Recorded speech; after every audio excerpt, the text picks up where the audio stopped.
Shalom. Give all praises to Yahweh, Ba'ashem, Yahushua, Ba'ashem, Kakwadash. I'm going to say double honors to our apostles and elders, Very Great Millstone, peace and blessings to the Lord's hopefully elect. All right, so we winding down the year, okay? We're already in February. Now, I've seen a lot of videos of a lot of Edomites is upset at the way things are going and what's happening. And we're here to basically tell you, which a lot of you can see the writing on the wall, we're here basically to tell you why it is it's happening. Why do you see your society failing? Why do you feel the need that you have to go out and try to prove yourself? Like you got a lot of racist Edomites, right, going out trying to protest.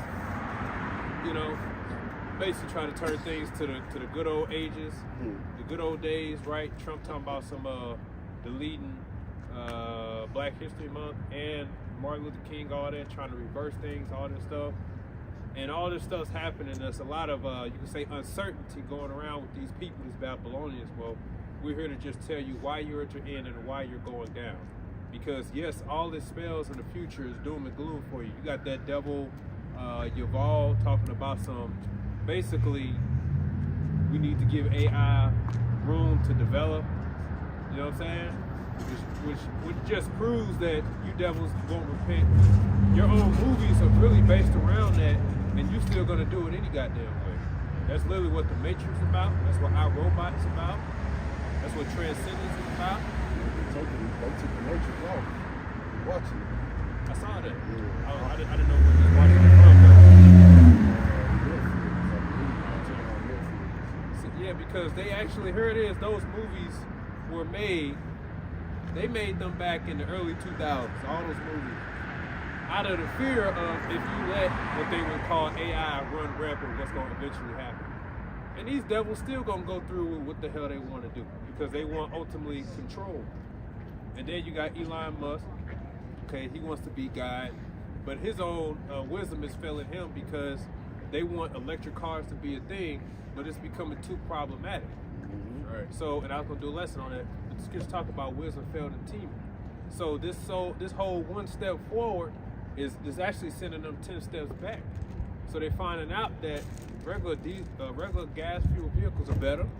Okay, regular food, you know. Then you got the devil Antiochus Epiphanes. Okay, the gates of hell saying that cows need to be changed. So they're trying to destroy egg farms. Eggs is costing a whole lot, and that's really throwing people up in the fit. Why are eggs fucking $8? You see, so we're here to tell you exactly why it is your society is falling as a whole. It ultimately boils down to you broke the laws of the Heavenly Father, swear falsely by His name, and the big one, you took His people captive, and you refused to let them go. And this is why this place is going down. And on top of that, like that water, you saying that you're them, you know, the small hat people, all right? That's blaspheming in the name of Yahweh Ba'ashem Yahushua. Okay, and you gonna say something? No, I'm glad you mentioned that because that's a big one. We really gonna get on y'all too. That's one of the main reasons why you having so much trouble. Right, and not only that, you mentioned Lil Yuval, which he a small hat, right? And a sodomite. That motherfucker was saying that because you mentioned AI. He's saying that he want AI to write the Bible, you know, rewrite the Bible. Basically, all those laws that's in the scriptures, those are man laws, so we need to have AI write it. Now, wasn't AI created by man? You know, because all the modern day idol is just AI, you know, because AI is just an artificial spirit, you know. And to add to that, it's going to show you that you devils are wicked as hell because if you got a problem with the scriptures, why even bother trying to rewrite the scriptures, man? You know, this devil had the arrogancy and pride to say we can make God as mad as we want to. You know, that's why the Lord got to take you motherfuckers out of power, man. Because that's a proud statement, man. Right. Doing transgender operations on animals and shit, man. What the hell? Go ahead, read that. Now this is the book of James chapter 1 and James chapter 5 and verse 1, Shalaki. And it reads, Go to now, ye rich men, weep, howl for your miseries that shall come upon you. Your riches are corrupted, and your garments are moth-eaten. Your gold and silver is cankered, and the rest of them shall be a witness against you. Right, so all the wicked things you got to get what you hear now is a witness against you. Okay? The reason why no country really respects you is because you never dealt righteously with them to begin with. You've only manipulated and extorted and lied and stole to get the upper hand. You never really wanted to seek a deal. Hey, and that's what, when Trump was talking about those tariffs, right? Which he delayed it for 30 days, dealing with Canada.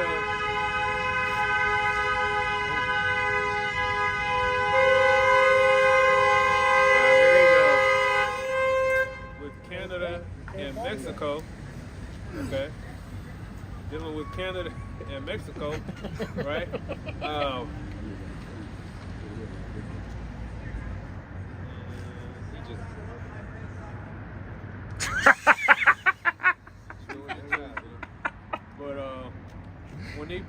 When he proposed tariffs, right, on Canada and Mexico, he insulted them. He said Mexico need to do something about the border. What? It was y'all that actually allowed people to just come in, you know, during the Biden administration, you know, and then you said Canada need to work on human trafficking and opioid or something like that, opioid addiction or something like that. America's the home of the dangerous pharmaceutical companies that lead to opioid addiction. That's an America-only issue. When they talk about the opioid epidemic, that's only in America, for the record. Because when you go to other countries, they use those as last resort. Why? Because they know the dangers and they don't want to be addicted. You guys, you just flush them out. Why? For money. But you want to insult other people, and that's why they went up and told you, like, look, this only gonna hurt y'all. You know what I'm saying? But that's an insult. So all these countries are tired of dealing with y'all. They're tired of your wicked dealings. Right? Everybody's coming to find out that you're just a damn snake. You know, just waving your gun in the air and saying, I got the gun. That's only, and people respect you. That's only gonna last for so long. Now we're at the time where these other countries are like, you know what the hell with this motherfucker, man. The hell with her. All right? Keep going. This nigga just cussed out that chick. Wait a minute. Back in James chapter 5 and verse 3. We'll run verse 3. And it says, your gold and your silver is cankered, and the rest of them shall be a witness against you, and shall eat your flesh as it were fire. Ye have heaped treasure together for the last days. Right, and the Federal Reserve was set up as a way to control. Okay? They did away with the gold and made the Federal Reserve it, so that now everybody's a slave to the government banks. And then they established the IRS to ensure that the people would work to so-called pay off the debt. So what people are finding out is, a lot of you Edomites are finding out, is your American dream is a nightmare. And that the idea of being free, the wicked elite only want that to themselves. Because you people the devil. There's no honor amongst these. You understand? They want the shit to themselves. That's what it boils down to. They still want y'all in 15-minute cities in slavery. I'm talking to you average so-called white people out here. Okay? Right. They want y'all oppressed just like they always wanted us oppressed. Right. They want the world and the freedom to be to themselves, and they need y'all to go out there and work. Right. And because these elites, they ain't never worked a fucking day in their life. You know, if they do any type of work, it's either at the gym or it's more strategies to milk you lower class Edomites. Okay, you know, mainly the Israelites, because that's the main target of these elites. Okay. Right, and the reason he said it's moth-eaten because it's become nothing. Your dollar has become nothing. Okay. It's check was about $47. And inflation. So your basic necessities like eggs and bread, damn near $10. So you basically got to work a whole hour just to get 8 chicken eggs. You know what I'm saying? Some old man, some eggs from a chicken. You know. So that's how it's increasing. So the wants, like they always use movie from Home Alone. Like he went to the store and bought some food. They looked at his cart and how much he paid, and they compared it to now. And he basically got a shit ton of food for like $40. Okay. Nowadays you can get 3 items for $40. So your whole society is failing. Everything's dropping because it was established on blood. It was established on greed. It is worth nothing, you know? Right. You keep going. So what these Edomites finding out is their whole retirements, all these things are nothing. More plants shutting down. Tech layoffs is out of control because they want to move room for AI. So that's a lot of people losing work, so they can't find work, you know? So the idea of I can't find work, you know, what's going on, and you still got to pay shit every goddamn month, you know? So everything's falling, because you got these Edomites, right? They're complaining about their children. How am I supposed to set my children up in this damn society? This is the rents they be going on. Shit, they can't. You can't. Shit, there is no future in this place, man. Apartments now this is the Midwest, which is apparently still most affordable. But you looking like at least $1,000 something a month. Right, and that's ridiculous. About 7-8 years ago, that shit was $500 a month. You know, right. When I was looking. Now, that's how high the shit is. Shit, like especially like downtown, apartment downtown in St. Louis, Missouri is about $1,300. You know, and that's pretty much what a third to half than what the average American make a month. You know, and on top of that, high ass food. You know, you got a game system. You know, Netflix and all that. You basically got pennies now. Even they went up. Yeah, they keep going $6 up. to like $12, $13, Yeah. $20-something. Everything's just going up. There's nothing going down. Everybody's noticing that. Except for your income. Exactly. Except for your income. You know? Hey, shit. So people like, well, how are my kids supposed to survive and all this other stuff? Everybody's seeing that it's coming to an end. So everybody got to shack up with each other. That's right. Okay? They'll stay home. You see this is failing. And prices only gonna go up. So everything's on the decline. And that's good news.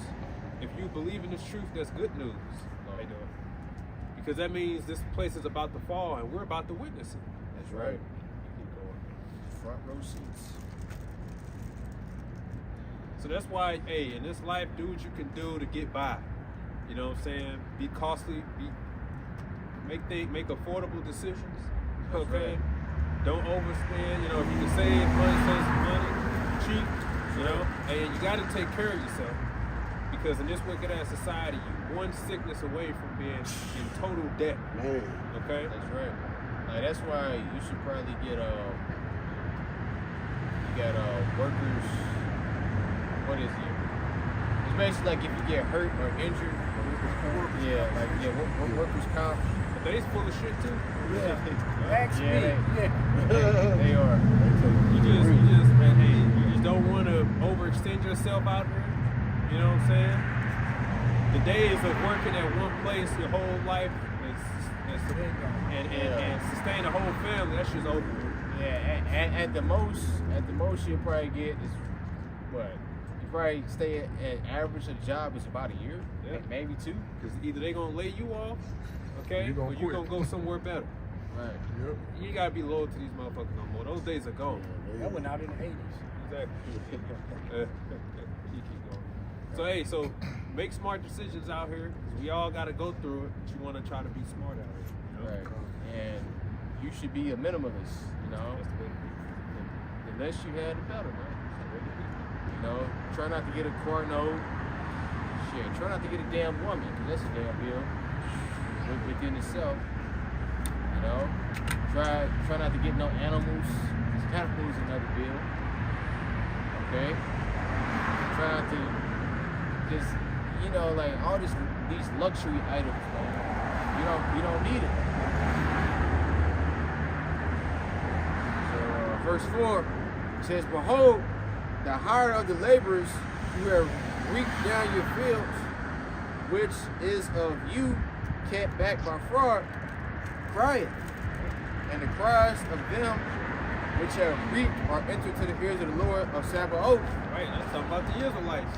Okay, because we basically built this damn society and we still have nothing to show for it. Nothing to show for it. You know? We still get treated as if we're a problem. That's right. They want to kick out the so-called immigrants, but they're only targeting Israelites, Negroes, so-called Negroes, Latinos, Native Americans. Right. But they're the ones that keep the society going and afloat. That's right. Your own farmers will tell you that. So you want to spit on them, and here it is, they ain't got nothing to show for it. So eventually the Lord got to come and destroy this place, just like he did in Egypt. Egypt was made great because of Israel. That's right. Not no damn Egyptians. It was what the hell they was doing. Yeah, it was Joseph that had them withstood a famine That's right. Right. for 7 years. Yeah, they would have died back then. Joseph said, look, we need to start preserving for 7 years, because it was 7 years of preserve for 7 years of famine. That's right. Yeah, Egypt was basically the superpower at that time was the America. Because think about it, they got Egypt is in the damn desert. There ain't no damn crops out there. So they gotta bring crops from like from other cities. Look You know? at America the same way. Exactly. America's not a producer, it's a borrower from everybody, Yeah. man. So how the hell you gonna put terrorists on countries when you don't even produce shit? Right, man? well, The you gotta- problems. They gotta bring it. You an import. That's Right. stupid. That's and, the problem. and just like they said, it's gonna hurt the citizens more than it's gonna hurt these other places, man. Like, they still can get theirs. Exactly. Yeah, when you look at all these kingdoms, they all did the same shit. Like you would think these heathens would be smart enough to be like, oh, okay, well this how they feel. They do the same shit and fall anyway. That's how you know that they can't change what they here to do. That's right. Yeah. And that's how you know that the world was made for Israel. You know? 'Cause when we get into power, we never gonna fall. Can you get at Luke 16, basically like the last verse with the parable of the Lazarus? Luke 16. Yeah, because like the man said, the man's talking about bringing AI to life, basically, right? But your own people made movies about it to show what happened. Terminator, The Matrix, I wrote back. all this is all the same thing, right? Even in iRobot, he said the same thing. Why didn't you just hand the word on the simple platform? Maybe we did. You know, that's a warning that they trying to send, but yet them motherfuckers gonna try to do it anyway, showing you that they won't repent no matter what. No matter what. You got that part? Was it the jungle part where he says, Father Abraham sent him to me. Dip the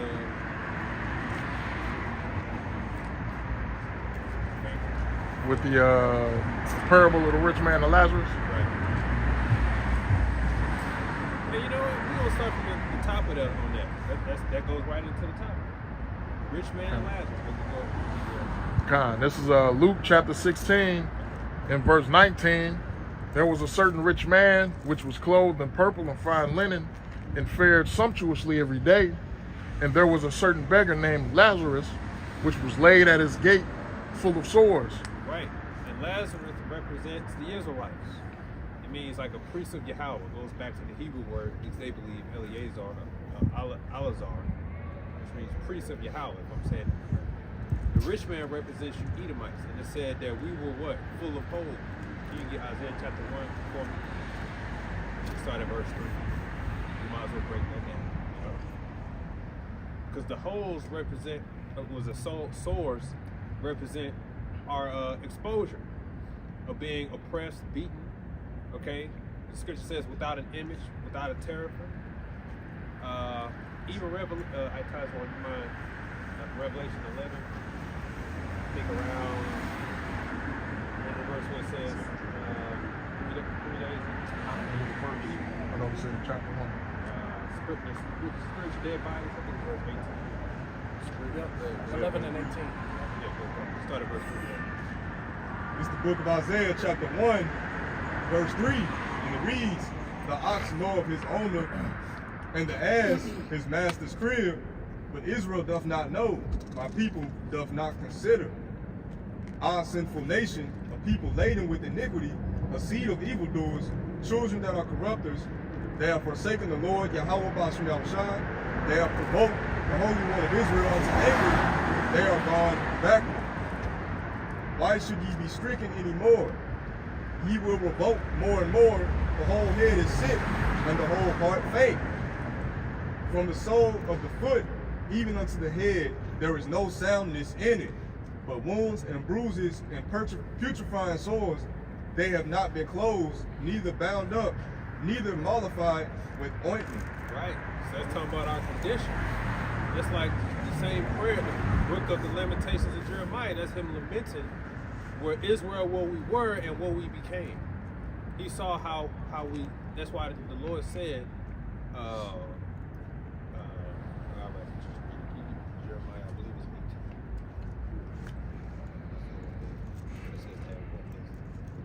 18. But exactly, we're just exposed. We don't have any ointment, no healing, right? And he said, what? The whole head is sick. So it's talking about our condition. And the head also represents the leadership. And that's why your Christian pastors are found to do the most chaotic things you see is going to be found in a goddamn church. Somebody getting slapped, somebody get knocked out, somebody get hit by bottles, okay? Being moles, get caught on videos, you know, putting things in your mouth that pertaining to a male, because we going to keep it PG. Yeah, you know what I'm saying? That is Matthews. The cussing pastor. Yeah. Yeah. See, you know what I'm saying? And shit, man, we thought that nigga was special. He said, yeah, I got my head laying on a pair of titties and all that, and now you got a ride in your mouth. That cussing pastor dude, he down South Texas somewhere, I don't know where he's from, but he was known for so-called checking people. You're doing this and you're doing that, but you're on video with a fake male organ in your mouth, okay? What kind of buffoonery and sickness is that? Like the brother was saying, the whole head is sick, okay? And then you want to get on the TV or YouTube and try to reprove somebody when all you pastors, okay, you so-called Christian pastors and church leaders, all y'all got the pickle in your mouth, okay? If you don't have a man pickle in your mouth, like T.D. Jakes, you got Esau pickle in your mouth because you got a 501c3 and you can't tell the truth. Right. That's correct. And yeah, if you got a 501c3, it's in the IRS. Just look it up. Type in IRS 501c3 prohibitions. They're gonna tell you right there when it comes to political things, you can't say anything about it. And that's why I caught IUIC last week. Right? They were sitting down with a bunch of women, and they were actually pretending as if Barack Obama was a black man, and that his wife is an actual woman. They actually pretended, talking about something. See, the black woman don't get it. Look at Barack Obama. He looks stressed. That's a black man. First of all, that ain't no damn Israelite. Second of all, that ain't no damn woman. Right. Exactly. But you know that, but you can't say that. Why? Because 501c3. You have to be politically correct. And then shortly after that, what did they bring out? That motherfucker's a man. Everybody gonna keep saying Yep. male. Big Mike, all that. But these guys are trying to pretend like that's a woman. No damn well that ain't no damn woman. Get the hell out of here. She even said on live on air, she's like, it's what I forgot what procedure it was, IVF or something like that. In vitro or something. Yeah. She was like, I'm happy for the IVF procedure so that trans women can have babies like I did, and we was like, hold on, what? Yeah. Hey, shit, Barack Obama called him Mike. I was just Big finna say, Mike. brother. He was like Michael and I, Michelle and I. Several times. He called the man Michael. You know what I'm saying? But you know, everybody knows that, right? That man, first of all, is not an Israelite, but it's wicked. Okay. And sloppy because he was put in a prominent position. Of course, they're not gonna take an Israelite and do that, man. Hell no. They had to teach him how to act like a Jacob. Study this here. Yeah, 'cause he don't know nothing. He can't walk straight. Okay, he's a Mo himself. Yeah, kind of. Okay. Lit the White House up, with the alphabet color, but which that's a token covenant from the Lord to not flood the earth anymore. They took it and used it as a crest of debauchery. And Yeah, these Edomites, they think that Israelite authority, that's just the worst thing ever. Number one, they don't think they're competent enough. And number two, if Jake is competent, they think he's gonna be a tyrant. You know? And they're afraid of him. Right. This is Jeremiah chapter 18 and verse 7. At what instance I shall speak concerning a nation and concerning a kingdom to pluck up, and to pull down and to destroy it. If that nation against whom I have pronounced turn from their evil, I will repent of the evil that I thought to do unto them. And at what instance I shall speak concerning a nation and concerning the kingdom to build and to plant it. Right, so the Lord said, at what instant can I turn a nation from on high to on the bottom? So like the lamentation of Jeremiah, that's him lamenting over the Israelites because he saw at where we came from and where we're at. Because we basically, we're talking about with the heads, but the book of Kings is a testament to what, the proof that Israel doing our own thing doesn't work. It doesn't work. You put the list up in the chat about the kings. I was doing a lesson and saying that it was more wicked kings than we had righteous kings. When you sent it in the chat, I'm like, look at this experience. You know what I'm saying? It's got to be important because it shows that when we left to our own devices, we went off. Everything that's happening up until the Lord gets back is going to be a testament of why the Lord's way is the best way. We already tried our way. It didn't work. Read the book of Kings. There was more wicked kings and righteous kings in the southern kingdom, and the northern kingdom had no righteous kings. They either started off right, then went hard left.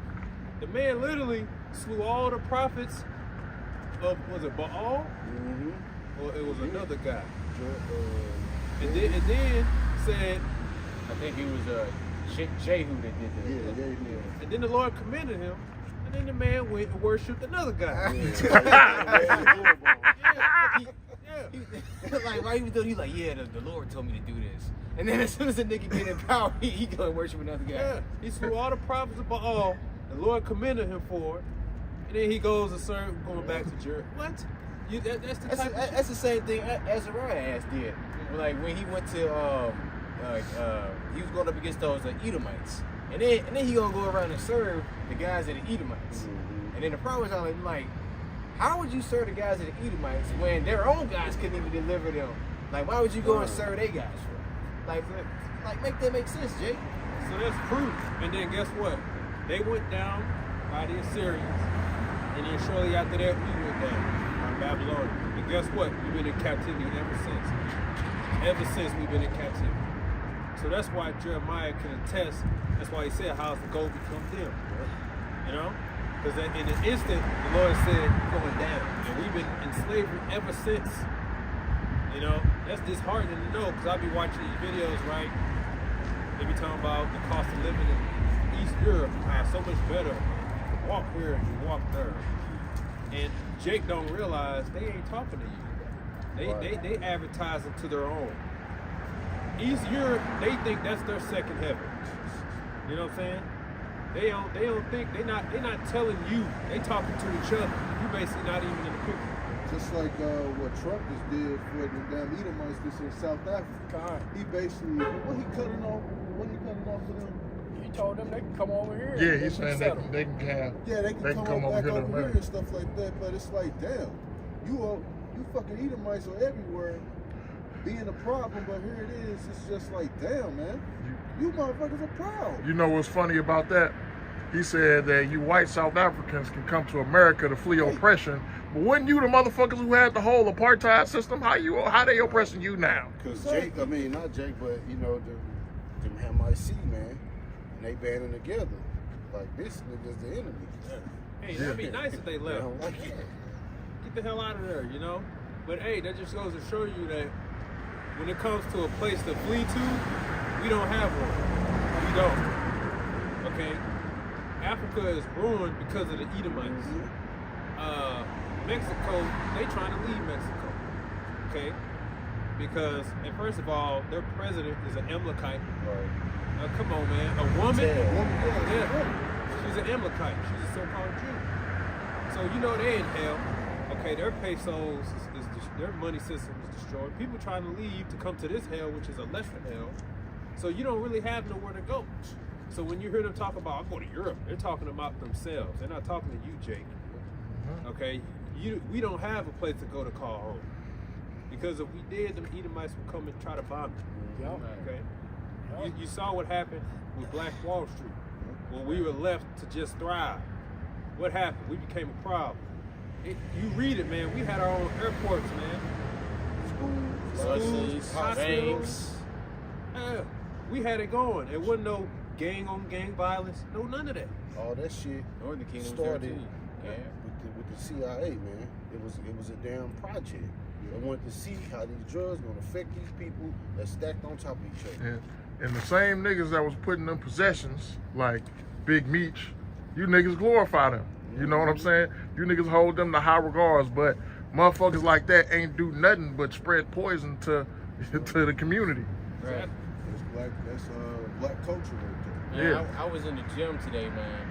It's full of, like, I was trying to say, niggas. Niggas, man. Like, this nigga woman was out of order. The Israelite foreigner nigga woman was out of order. Little Filipino nigga woman. Oh, this bitch got fluffy ass eyelashes and got tattoos. Got her ass hanging out. Damn ostrich. Yeah. You gotta see it like a ride. Right. Keep going on Like, that thing, damn, man. Like, Jake is destroyed, man. Yeah, Jake destroyed. Like, man. you see people from high school, because I saw a lot of people from high school run across them. They covered in tattoos. You know, lips black as hell. Demons on them. And the black culture is just dead. Like say like with Project Pep, right? He lost his son. I'm like, bro, why is your son still in that motherfucking city?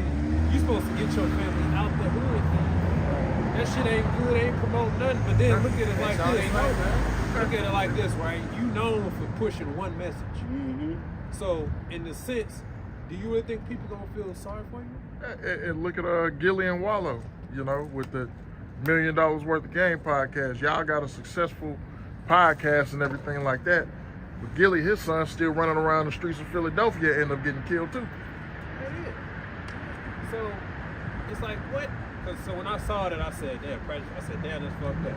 I said, that's why the goal is to get out the hood. If you know how bad that is, you get your family out of there. But in a sense, you know if you're pushing one message, man. So it's like, can people feel sorry for you? Because you know for talking about what? Knocking over heads, robbing niggas, you know what I'm saying? So it's like, you see, the culture is just a cycle of death. There's no life in it. That's why the scripture said, you're full of sores, you're full of wounds. Nobody's trying to heal you. Nobody's trying to help you. And you just continue this cycle of self-destruction. Right. Understand? Just like, I don't know what rapper that was, but he had decided to go back to the hood and he had a Lamborghini and stuff. Young That Dog. was shit I don't think it was Young Dog, it was a purple Lamborghini. Oh, And, you talking about Big Richie Great? I don't know who it was, but he went back to the hood and his Lambo got shot up and he ended up dying, man. You niggas don't think, man. Why would you go back to the hood knowing that you got people that got a problem with you, man? Yeah. And you come in stunting with a Lamborghini. Hey, and If they never had a problem with you, they gonna have one now because You made They, it. you they know, hating, man. Jake covered Crabs this in a and, bucket. You know, yeah. You made it. That's why. Yeah, and shit. Shit, like, when you realize, you know, we was just talking about Jake trying to bully you and hating on you and shit. Man, like, especially as a man of the Lord, man, like Jake had that mentality ever since they was kids. You know? You got So, that. like, what you think, what you think gonna happen, man? Jake, you made yourself a bigger target than you was back then. Mm-hmm. You know? Why you Because, think hey, these successful, you know what I'm saying, people like CEO of, wow, I don't know about him, but you know, these successful black millionaires and billionaires that's not in the entertainment industry, where like they made businesses, you know, in like maybe tech or some other space like that. Why do you think that they don't go and get a Jake woman? They don't go and get a Jake woman. They go and get a woman of another nation. Cause they wholesome white woman. right. You got that advertiser wall for me? Yeah. This is the book of Revelation, chapter 11, and verse 8. It reads, "And their dead bodies shall lie in the streets of the great city, which spiritually is called Sodom and Egypt, where also their Lord was crucified. And they of the people and kindreds and tongues and nations shall see their dead bodies 3 days and a half, and shall not suffer their dead bodies to be put in graves." Right. Now they're talking about the Israelites being spiritually dead. The 3 days and a half goes into us being in slavery up until now. Okay? They didn't suffer us to be put in graves, because when you read the scriptures, right, it was considered a curse to not have a burial. Having a burial was very important, as well as where you were buried. Abraham and Sarah and Jacob, all of them were very specific on being buried. Okay, they wanted to be buried right next to each other. If you had no burial, you was a curse. You know, and it's like, yeah, it makes sense, because you like kind of like roadkill. You just riding by, and your body's just exposed to the elements for everybody to just look at and sniff their nose like, oh, there's nothing dead there. You know what I'm saying? You just out there. You don't get properly buried. You had to really anger the Lord to not get a proper burial. Like, seriously, right? Like Jezebel, she got ate by the dogs. You know, so she got trampled. Well, first the bitch fell out the window, and then the bitch got trampled, and then the damn dogs came in. So when you are basically left, you're basically like a curse. No, because still, even if the Lord put you to death, you still said what? Did he slept with his fathers? Because they buried him, right? That still mean that there was some respect there for the Lord to say, all right, now bury him. If you didn't get no burial, that was a curse. You really made the Lord mad. So when these other nations didn't, they said what? Saw their bodies 3 days and a half and suffered not to put in the graves, meaning they didn't even attempt to try to help and assist and try to say, look, let's help. Let's at least comfort y'all. Let's put y'all to rest. Let's tell y'all that y'all Israelites. Let's tell you that God's chosen people. Let's try to get some type of land going for them. Let's give them something. They suffered enough. You know, they didn't do it. What Gaddafi was trying to do for us. Right. You know, he had $1 billion gift that he was gonna give to the Israelites. Yeah, Adam Natazar did a video on that. Yeah, I heard about that. Yeah. And the Lord, like it was basically the Lord. Yeah, you know, blocking like, nah, man. Because hey, if these niggas get money, they gonna forget about it. Right.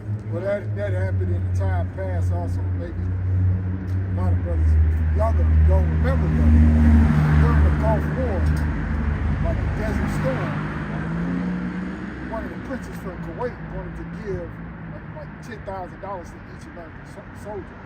George Bush blocked it. So, you know, that's something else a person could probably look into, if I'm not mistaken. Each American shit, $10,000? Yeah.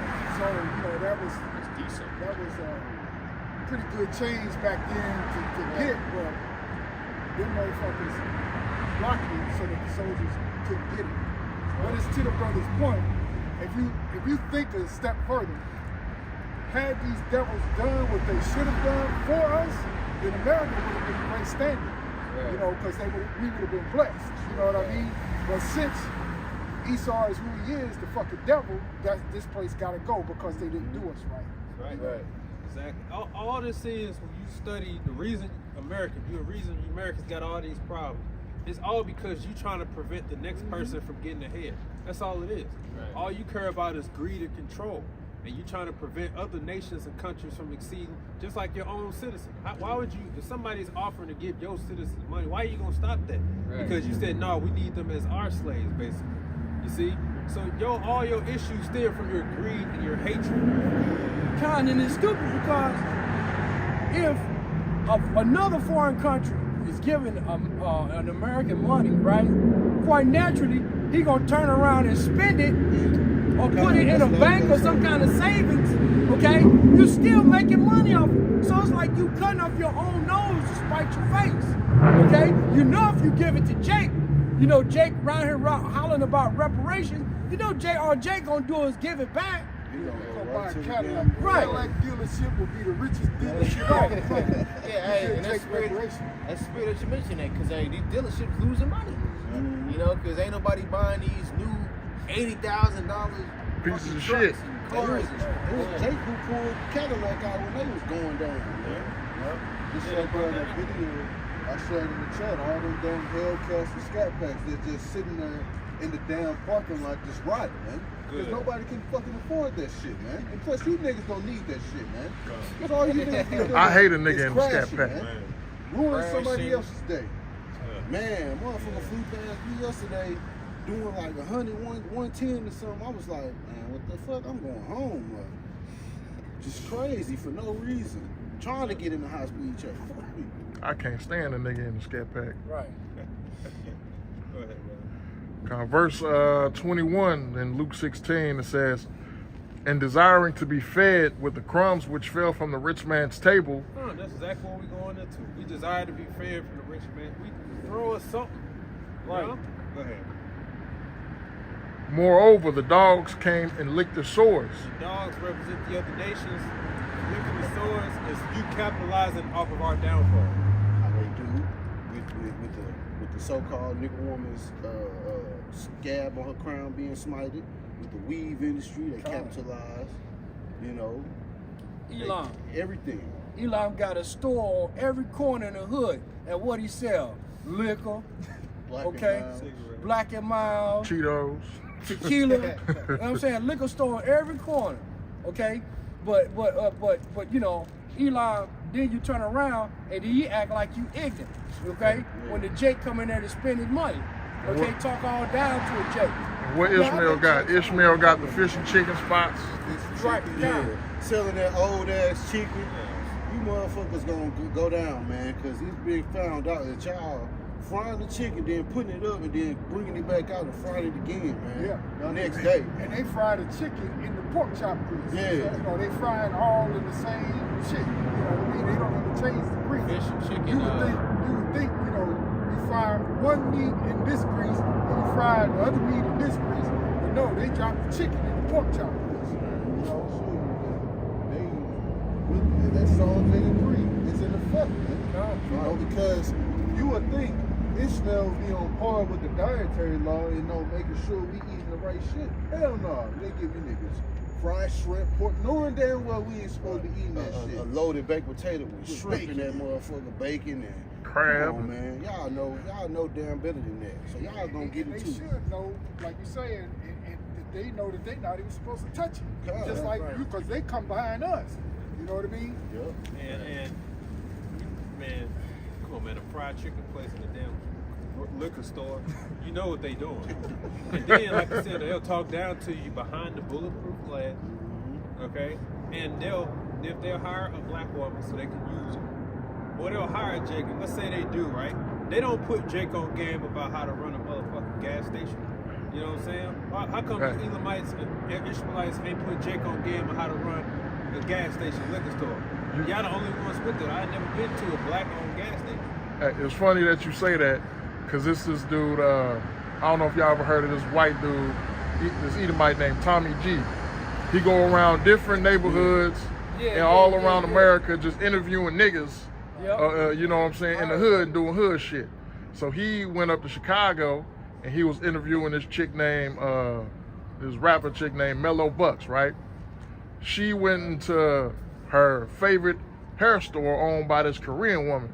And Tommy G asked the Korean woman, like you know, she going there acting all ghetto and everything, and the little Korean chick like, yeah, hee, ha, ha, ha. You know, I'm like, yeah, she been here for 15 years and all this, she real and all this other shit, right? Tommy G said, so what advice would you give to these young women about starting their own successful hair shop or business? She was like, no. I'm like, and look, the nigga woman, they just sitting up there laughing and shit like that funny. I'm looking at it like, look at this shit. This motherfucker sit up here and joke around with y'all, but ain't gonna tell you shit about how to get it on your own. Right. They got the plan. They bring in the mom, the dad, the auntie, all of them. They got them all. Look, come over here as a business. This is how we make money. they ain't sharing no info, no knowledge, no nothing. Yeah, and the nigga woman's so stupid. She'll kiki and ha Yeah. with him. She think it's Yeah. funny. Laughing at you, not But with you. then, but then she'll have a completely, totally different attitude if a so-called black man or Israelite man was to say something like that. You know, Correcting them. right? You know, she become the damn world's best detective. Bitch become Batman. Trying to fucking, Bitch you know, become- figure you out. Bitch start with the female James Bond and shit. Yeah, she analyzing your text messages. Bond. Oh yeah, you was 15 minutes late getting home. You must who's the other bitch you talking to? You keep going on that. You was gonna say something, Carter? No, no.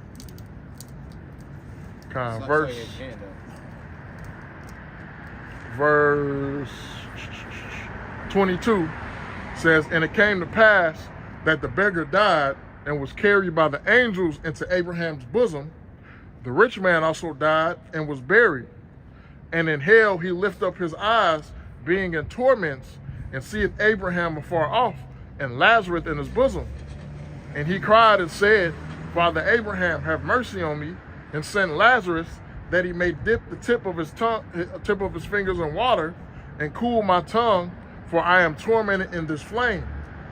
But Abraham said, Son, remember that thou in thy lifetime receivest thy good things, and likewise Lazarus evil things. But now he is comforted, and thou art tormented. And beside all this, between us and you, there is a great gulf fixed, so that they which would pass from hence to you cannot, neither can they pass to us that will come from hence. Then he said, I pray thee therefore, Father, that thou wouldest send him to my father's house.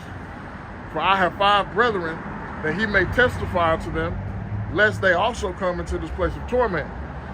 Abraham saith unto him, They have Moses and the prophets, let them hear them. And he said, Nay, Father Abraham, but if one went unto them from the dead, they will repent. And he said unto him, If they hear not Moses and the prophets, neither will they be persuaded, though one rose from the dead. Exactly. So the end of the day is the Israelites are going to be comforted, and you're going to be in the hell, which is going to be slavery. Right. And dip the finger to cool my tongue is a way to say lighten my affliction, right? Because you're going to be saying a lot when we get you in slavery. All you all going to be, well, remember, I'm Ishmael. Remember, we're cousin Abraham. Right, now we family and shit. Yeah. And what we going to do, we're going to bring up all your receipts of all the things you did, okay? Because the Lord's a just power. We're going to tell you why you're in slavery and why you're going through what you're going through. And He's going to tell you, you had your chance to rule. Now it's time for the kingdom to be given to the Israelites. And why you're in slavery? Oh, because of what you did to us and because of what you did. You know what I'm saying? We're going to tell you why. And what the parable is saying is that only when they get in that hell are they going to realize, like, well, had I known, we would have turned around. But what did Abraham say? You got Moses and the prophets. They got that's them. That's us telling y'all right now. Look, the prophets, the apostles, elders was out there when they went during 9/11. They condemned that, okay, because they already knew the deal. Y'all just trying to start war, okay? Now it's admitted that they basically started war.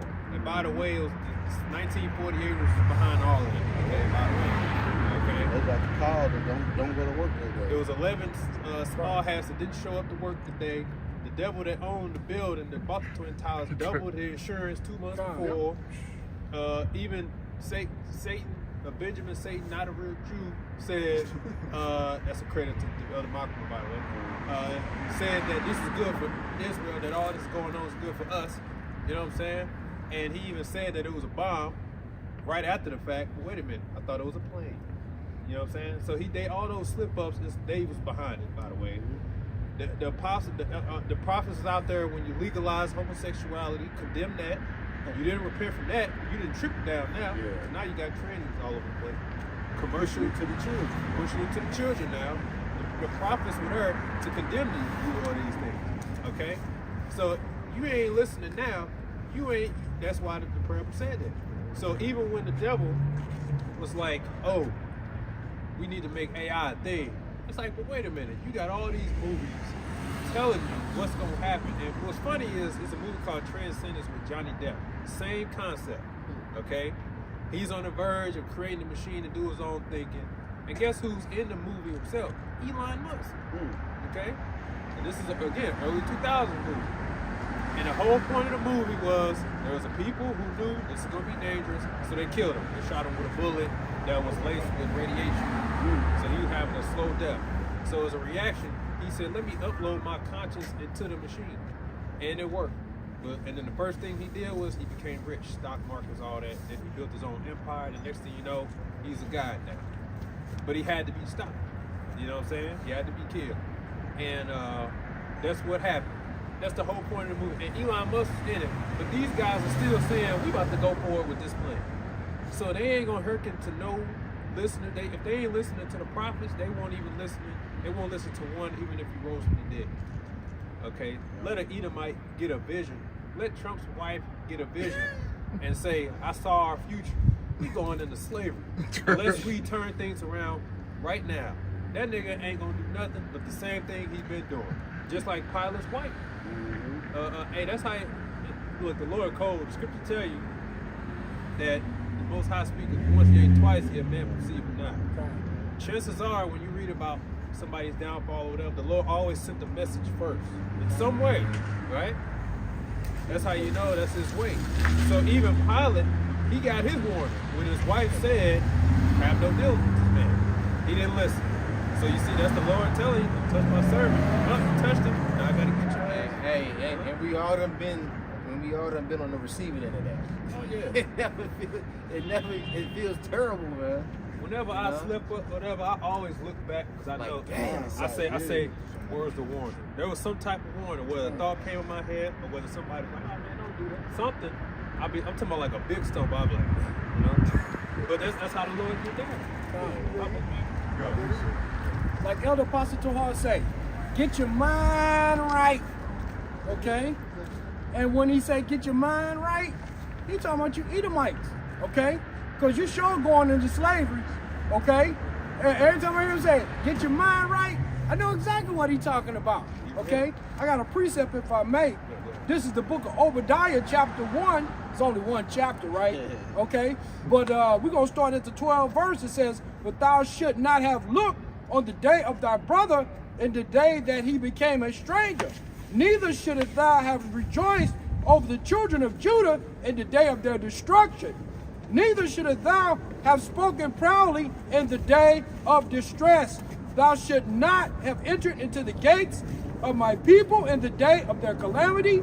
Yea, thou should not have looked on their affliction in the day of their calamity, nor have laid hands on their substance in the day of their calamity. Okay? So that's why you should get your mind right. Okay? Just go ahead and prepare your mind. When you see Yahweh Shem Yahushua coming in the sky, just go on, put the chains and shackles on you and get ready because it's coming. Hey, Esau still making jokes, man. I seen these Edomites post something with a Jake child, a little Judite child, with the Fisher Price or that play school ankle monitor on his leg, like a little kid toy or something. I say, okay, see, when the tables turn, they're gonna be crying like some little weenies, man. Well, that's y'all still fucking running your tab up, man, like the Lord gonna be playing with you or something. Right. You gotta account for all that, man. I love to see it when I see these big old rough white dudes running, jogging. You know, they so tough. I'm in the spirit. I'm like, yeah, you better get in shape. Yeah. you gonna really fucking need to really be. You gonna have to be a go-getter. Oh yeah. You see? I love to see them in the gym working out.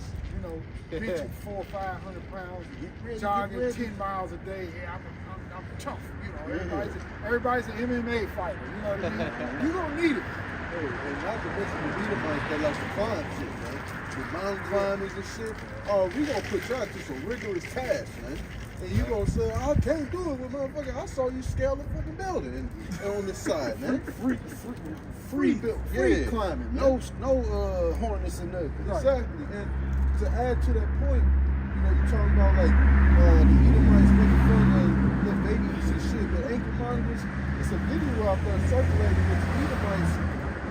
chains they used to put on us, man. And them chains was heavy as fuck, man. You know? And you had little small chains for babies, man. You know how wicked you gotta be for that shit, man? It's okay. Yeah, The scripture say, render unto them double. and that's why you gonna get it, because like we read in Obadiah, that's what we gonna say, because that's what the Lord gonna say. When I was punishing my servants, you should have had no part of it. You should have took the time to teach them they was Israel. You should have gave them something. You should have let them go. But he's gonna say, because of your hatred for your brother since the blessing, That's right. you gotta pay now. You know, Get your mind right. because everything you did was out of hate. Those chains, all of that was out of hate. To this day, it's out of hate. Like literally, all you had to do, Esau, was just be second. That's it. You would have been all right. Go sit down somewhere. You could have just been second. You couldn't handle that. You know, but you just had to be first. You know, I'm the firstborn. Yeah, hey, and that's exactly their spirit, man. Like they upset because they made how they made. Yeah. You made for what you was made for, man. Servitude. And how you gonna get upset that you sold your birthright? And the words that came out of your mouth was, "What is this birthright to me?" You said that out of your very own mouth, man. Now you see. Right. I mean, It's you know, everything. Kingdom of heaven. Israel got punished the same way. Okay, when Yahushua was crucified, okay, we said let his blood be upon us. Okay, and when we said something off, Yahushua, he tore our butt up too. So what you think you gonna get? And how much worse as it is for natural kings and princesses of the earth to be in servitude all this while. Well, here it is, you ain't shit. And you complaining about, even in your rulership, you complaining about shit, man. I know. Yeah. You got everything. And the scripture says what? He can never be satisfied. Time. You know what I'm saying? Like with the grape gathers leaves I and just read grapes. that. Yeah, you that's know? Jeremiah 7. You don't mind, Baba Kushar. God, let's go into what you brothers was bringing out. This is Ezekiel 35 and verse 5. And it reads, because thou hast had a perpetual hatred and hast shed the blood of the children of Israel by the force of the sword in the time of their calamity, in the time that their iniquity had an end. Therefore, as I live, saith the Lord, power, Yahweh Bashem Yahushai, I will prepare thee unto blood, and blood shall pursue thee. Since thou hast not hated blood, even blood shall pursue thee. You know, so like the brothers was bringing out, man, we was already getting dealt with. We already had the curses upon us. But you devils took it a step further. You know? And we know in the kingdom you're going to be crying and begging for mercy. But hey, man, you ain't got you the only nation that have no mercy coming to y'all. And you're going to have these curses overtake y'all even more. And we're going to obliterate y'all ass. Because you had no mercy against us. God. Or no mercy towards us. We're gonna tell you all those things when we got you in slavery. The Lord gonna say, but you didn't hate blood. So now it's brought to you. Because one of the laws of the earth, whatever you reap, whatever you sow is what you reap. So since this is what you know for doing, it's gonna happen to you. And we're gonna tell you that in the kingdom, that's how just the Lord is. Okay? Because we're gonna, all of y'all are gonna be known just like what Abraham said. But knows thou hast enjoyed good things, and but now Lazarus, he suffered, but now he's comforted. And you live deliciously, so now you're gonna get tormented because of how you live, your unjust dealing. So it's just power. We suffered, so now it's our turn to rule and the blessing to come in. Okay, you rule with the iron rod because of anger and hate. You were the hammer of the whole earth, and everything you did was out of hate. Everybody knows everything you do is out of hate and control. You want to just control. You don't like the idea of people being free. If you can't control it, then you don't want it. Everybody knows the only reason marijuana is legalized is because now you have a finance, you can get money behind it. Not even that. They figured out how to engineer bullshit into it, put estrogen into it, and alter the strains to affect the people in a negative way. You know, instead of it being a medicine, you know, they figured out how to chemically engineer it and add shit to it and remove certain properties. That's the only reason why it's legal now, because you can fuck the people up and get rich off of it. And get profit. That movie Pineapple Express show you just a little bit in the beginning, but even they bullshit a little bit, like it was making the soldiers crazy, but nonetheless they was doing tests on them. So in the beginning of that movie, they showed that the military was doing tests on it, and it was giving it to the soldiers and trying to see how it was going to affect them. And it was like, oh, they making them mad, but really, that just showed that they was doing tests trying to see what they can do with it. And now it's come out that they be putting estrogen in it, and you know that's why a lot of masculinity is on the attack, man. And they know a lot of Jakes be dealing with it. Really, a lot of people. So they want to take the masculinity out of the earth anyway. Yeah. It's gonna be a detriment. Yeah. You know, because how are you Edomites gonna fight this third world war if everybody fagged out? Beautiful. They already in the military. I ain't fighting shit. Like, okay, hey, the Lord gonna put the spirit on you to fight anyway. But they already voicing how much, you know, just they gotta get I ain't gonna say it. They just got too much pussy, as my granddaddy would say. And a lot of you Jakes done took that damn jump shot. And that's in the military. So how in the hell you gonna run miles and all that if your red blood cells are messed up? Yep. Your red blood cells, that's what bring oxygen into your heart, into your brain. You know? And like the sperm count of a man, you got the jump shot, but it's pretty much nothing. You know, so they basically sterilized you niggas. So you ain't even got nuts. Alright? And the scripture talk about a man rooted in the stone shall not come into the congregation of the Lord. You know, so everybody that took that jump shot, the Most High ain't dealing with you. Yeah, so Esau that, and that's what they do, work day and night to figure out how to get you Israelite cut out. Right. You ain't even got no swimmers in your nuts, man. All because of that damn jump shot. You ain't got so to you look. ain't even no man. Your little soldiers ain't fighting no more. Right. That's an attack too. When you go into the 5G, all that. Yep. That's why they say like don't put your phone in your pocket, all that stuff, because they trying to hit you down there. Get you some of them shungite, man. Get you some shungite. They say don't put your laptop in the lap. You know what I'm saying? All the shit you gotta be worried about. You got soy and all the damn food. Yep. They're trying to attack the life, and they know the life starts in them testes, and they attacking that shit. Man. Yeah, even from you, Jake, to eat the China, right? Soy sauce. You know. Just basically how the Roman Empire fell. Just quick. So the Roman Empire fell, and it starts with the economic decline. It says tax-based loss. The empire lost its tax base and long-distance trade declines. Overspending the empire, overspent on military and other expenses.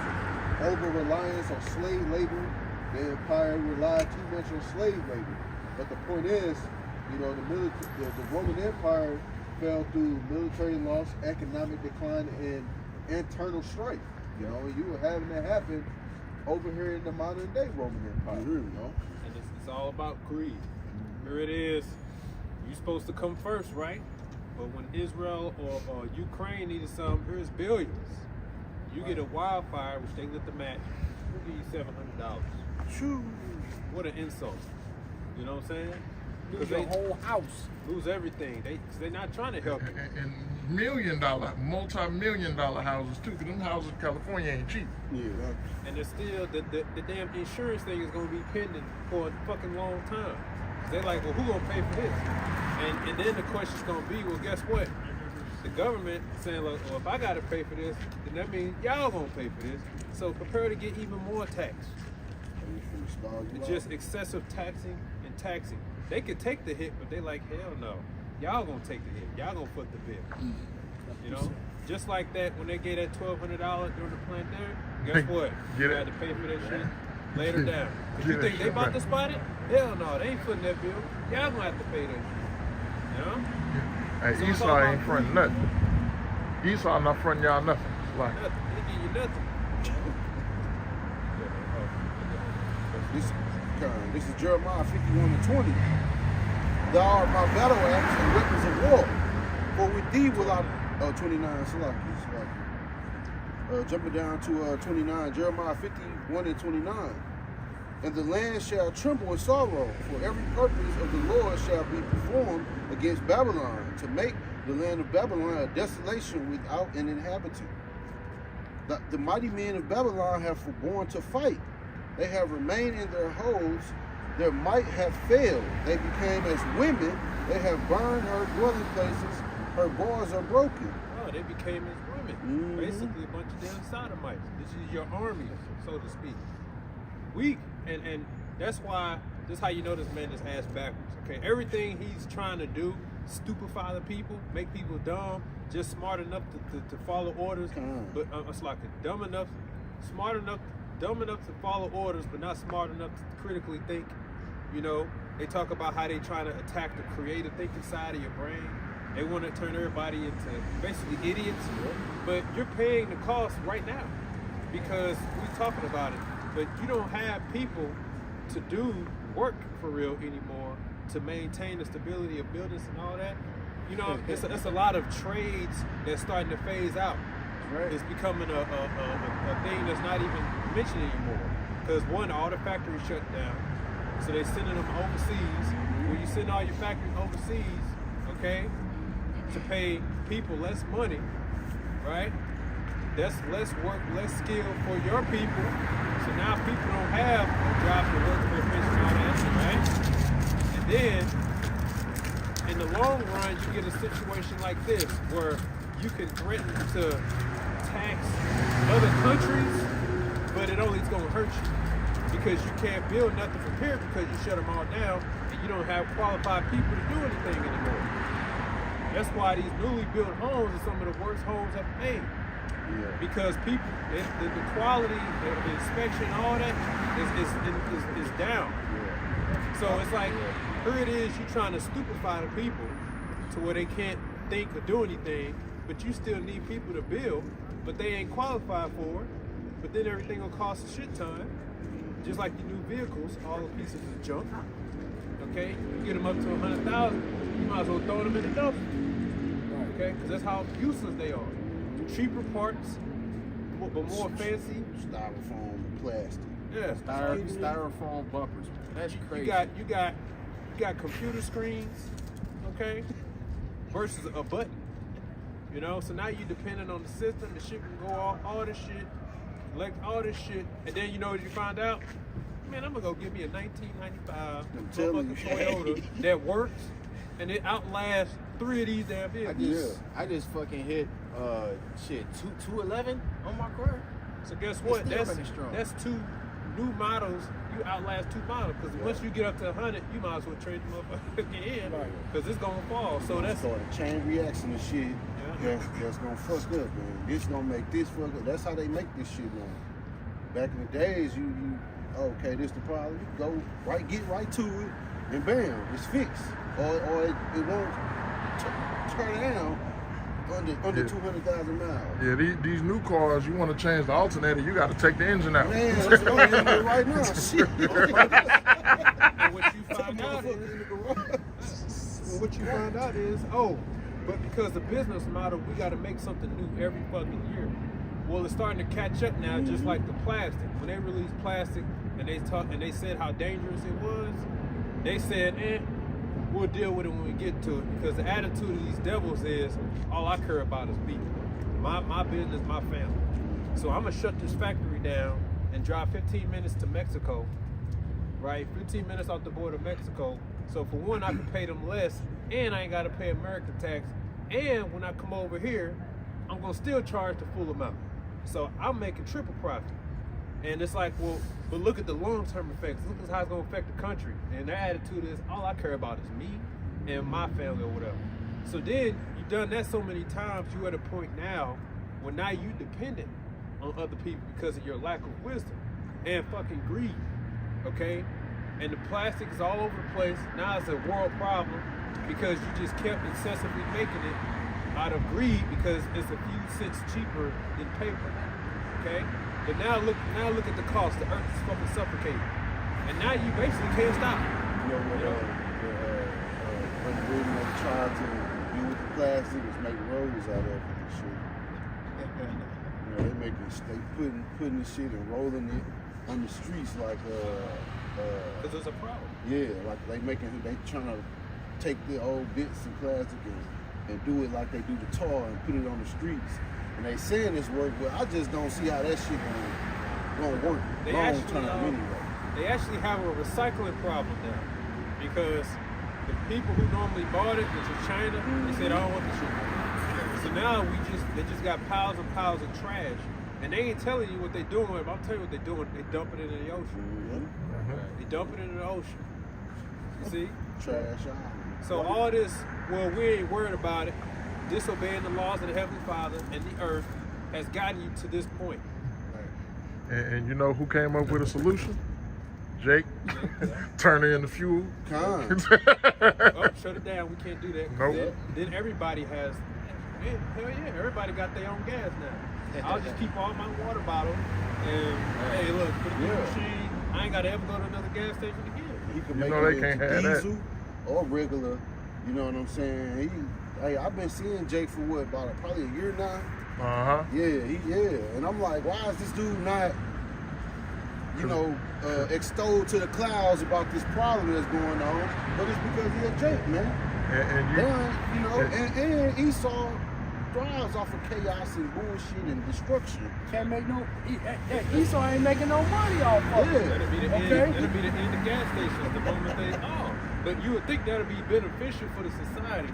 Everybody can now don't have to pay for gas anymore. Right. But Esau say, well then that means you off the hook. I can't accept that. Free. I can't have that. And this is why you gotta go down, man. Just like it's a man, he had created an engine that run off water.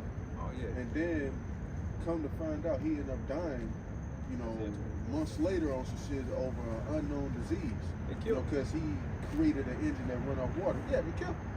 And that's going to show you devils want to keep making money off shit, man. Why are you charging people for water, man? Shit, and that's just the transportation system. Don't even get me started on the medical field.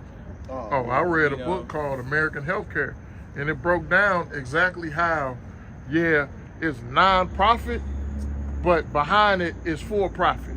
Everything that they do is to keep you going back so they can make money off of you. You gotta, It costs to put a Band-Aid on in that motherfucker. When you look at that damn receipt or a child is born, hey man, we finna do some home births after this shit. Eddie Griffin made a joke when he crashed his billionaire's Lamborghini.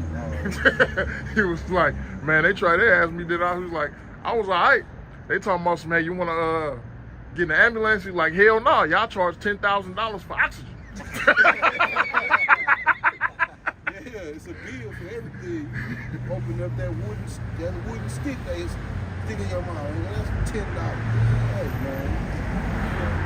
Like, just walking in that motherfucker, you spending money. Like, hey, you notice in a doctor's office, they'll never say they cured you. They say they treated you. Yeah. You know? You mask the symptoms. There's no money in cure. You can't even say the word apricot in the damn video because they're gonna take it down.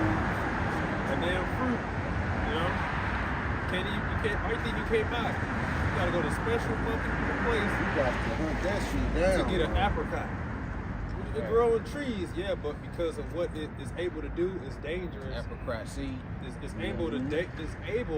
dangerous, you could say, to the medical industry. I used to love the hell out of apricots, man. They used to grow. Like my parents, on the east side, they had a tree, peach tree, apricot tree, apple trees in their backyard, and the bees was every damn where. Yeah. Shit, you barely even see the bees. Shit, there used to be butterflies all out here. Shit, all type of insects. But now you barely don't see shit. Because all the plants and trees and shit dead now. So Isaiah chapter 24 and verse 1. Behold, the Lord maketh the earth empty, and maketh it waste, and turneth it upside down, and scattereth abroad the inhabitants thereof. And it shall be as with the people, so with the priest, as with the servant, so with his master, and with the maid, so with her mistress, and with the buyer, so with the seller, as with the lender, so with the borrower, as with the taker of usury, so with the giver of usury to him. The land shall be utterly empty and utterly spoiled, for the Lord hath spoken this word. The earth mourneth and fadeth away. The world languished and fadeth away. The haughty people of the earth do languish. The earth also is defiled under the inhabitants thereof, because they have transgressed the laws, changed the ordinance, broken the everlasting covenant. Right, so the earth has rules to follow. That's right. The devil has broken those rules. That's why this place got to go. Like we were talking about plastic. Why does it last so long out there? Because it's not a natural element. So it can't be received by the earth. Everything the Lord created has a cycle. From the food you eat even to the poop, okay, has a cycle. It goes in and around. It all has a purpose. All right? Even like you got unclean animals. They have a purpose though. So you use them. So you don't have to hate pig or whatever. You got they're essential on the damn farm. Right. You just don't eat them. They have a purpose though. You understand? All the creatures there have a purpose. And since in this wicked ass society, lobster is a motherfucking delicacy. And clawfish. Yeah, Crawfish. When you see how much they scrape that up out of one big net, well, guess what? That's hundreds, if not thousands, of cleaners gone from the earth, gone from the ocean. That movie Shark Tale. It was like this picture that I saw on social media. They put clams in a fish tank, right? And clams are a natural filter for the water. That water was clean as hell. You know, like you didn't drink that water, it was so damn clean. And then they put it was just a regular fish tank. That water was all brown and shit. Yeah, that's why. And that's all the shit that they eat: oysters, clams, like all those type of different animals filter out the ocean. Wonder why they smell. That's why every river you see is dookie brown. Because it's dirty. It ain't supposed to be like that, all right? Before this devil got into power, river water was blue. You could go to the river. River water was a drinking source, man. That's right. You can go to the water, just scoop your hand in it, drink it if you're thirsty and everything like that. Now you got brain-eating bacteria in the water and all this shit. Like Minnetonka was, bro. That's right. Because you're taking all the essential creatures in the earth that have a purpose, and you're taking them out by the thousand every single day, okay? For what? To eat, and they're unlawful. But that's damaging the ecosystem and the earth itself when you do those things, okay? Because they all have a purpose. Well, there's plenty of lawful fish. Yeah, it's even a lawful fish, scales and fins that they use to substitute for the lobster sometimes to trick the people in these restaurants. I think it's called sheepshead. It's the fish that got teeth like humans. Got the buck teeth. Yeah, they say they substitute that for lobster sometime or crab when they ain't got no when they shortage of it. But it's actually a lawful fish with scales, fins. It just got buck teeth. And that's why these Edomites, they don't get it. But like, if you talk to them, they talk about, oh, I love lobster. You say, well, do you know what purpose lobster and shrimp is served in the ocean? They ain't gonna know. They don't give a damn. You're gonna be like, well, they serve a vital part. They help keep the cycle, all that going clean. And when you take them out the ocean, that leaves more pollution to build up, and that leaves certain other creatures from having food source, which cause the creatures to go in different areas, which they don't belong. Okay, it's just like what they call invasive species or whatever. Well, why are you fucking with them? You know what I'm saying? Because apparently, too much of them is a problem. Well, the cycle, the Lord always had a cycle that made sure stuff worked properly. That's why you got the food chain. Yeah. When you go against that, okay, you breaking the order.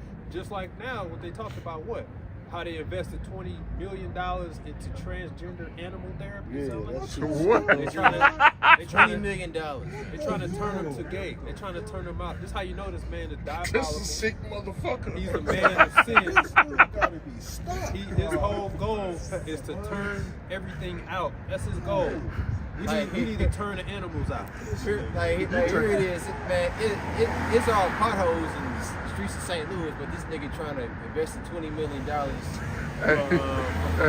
gay animals. Like, Esau. crazy. You should listen to the details they go into. They talk about how they expose them to burning smells, see what happens to them. If they expose them to, they inject the opposite hormone in them, let them grow. They trying to force the shit. You know what I'm saying? They literally trying to figure out how to concoct how to turn people out and how to turn animals out. Yeah, Esau take fuck the world to a whole nother level. This is 2nd Ezra 5:7. And the Sodomites sea shall cast out fish and make a noise in the night, which many have not known, but they shall all hear the voice thereof. There shall be a confusion also in many places, and the fire shall be often sent out again. Right? Fire in California. Right? Confusion in many places, right? And the wild beasts shall change their places, and menstruous women shall bring forth monsters. We see all that right now. You know, wild beasts changing their places because the Esau Edom, the so-called white man, is in power. You know, they even made a joke about it off Futurama. They said Earth the way it was before the white man came. You know? And you know, Esau doing all this, like, you know, hunting and game and all of that and everything like that, right? Now you got deer running rampant everywhere. Bro, I'm seeing deer in places I ain't never seen deer before. Yeah. I see deer in the city sometimes. It's like, but it's like you kill off all of the, because it's a reason why animals eat other animals is to keep the cycle in check. You know what I'm saying? But when you exterminate or destroy the habitats of one animal and you just leave one to run rampant, well, you get what you're seeing with the deer and all of that stuff, man. Yeah, exactly. Everything has a purpose. Hey, all you got to do is try to run a garden. I don't know, but you try to run a garden. Everything has a use for something. A creature has a use for another. You know what I'm saying? And get you a barn cat. Okay. You keep a little spiders around. You know what I'm saying? You keep a little. You gotta keep. What else you gotta keep? Them chipmunks asleep. They will tear your shit up, and I'm like, wait a minute. And I saw one. It's a chipmunk. They walk this big, quick as hell, and they love tomatoes. They be eating your food in front of your camera, bro. Damn groundhog. That's a damn groundhog that was under my mama's porch, man. You need a few birds in there. Yeah. You know what I'm saying? Hey, and what's great about these small birds like wrens? They eat the wasp. You know, they eat the wasps, not the bees, but those wasps and the hornets and stuff. So yeah, the Lord got all this in a balance, a system of checks and balances, how they do in the government, what they supposed to. But the Lord got it out here in nature, man. Yeah, everything. You can use a cow's poop for fertilizer. Yeah. So the Lord had a perfect cycle. But here comes the devil. There's already natural, you can say, pesticides out there. It's about, like I said, you got to use a lot of creatures. Flour and neem oil. Yeah. And you got to peppermint oil. And all that stuff will like take care of itself. You know what I mean? Coffee grounds. Right. You put coffee grounds in your garden, it'll naturally repel certain insects and animals. Oh, you need the video they did with the goats and the lambs, right? Mm-hmm. They eat up all the weeds. Yep. So you don't need no weed killer if you got a damn goat and land full of goats and shit. They eat all the shit. Shit, that's their damn food. Yeah. Like that video, they put goats in that grassy ass area, and then after like a week, they ate everything. So guess what? You feed them, and you naturally getting rid of a problem naturally, versus weed killer and all that stuff going in the soil, which gets to the water, which eventually gonna come back and land on your damn food. The Lord got a perfect system, man. Check this out, because I just looked this up, and no wonder why you be seeing praying mantises in some people's gardens. It says a praying mantis helps a garden by acting as a natural pest control agent, preying on various insects that can damage crops like aphids, caterpillars, flies, small beetles, thus reducing the need for chemical pesticides, maintaining a balanced ecosystem within the garden. Yeah. Perfectly balanced. All has a balance. Did I have Yeah, we did Isaiah 24. Isaiah got it. So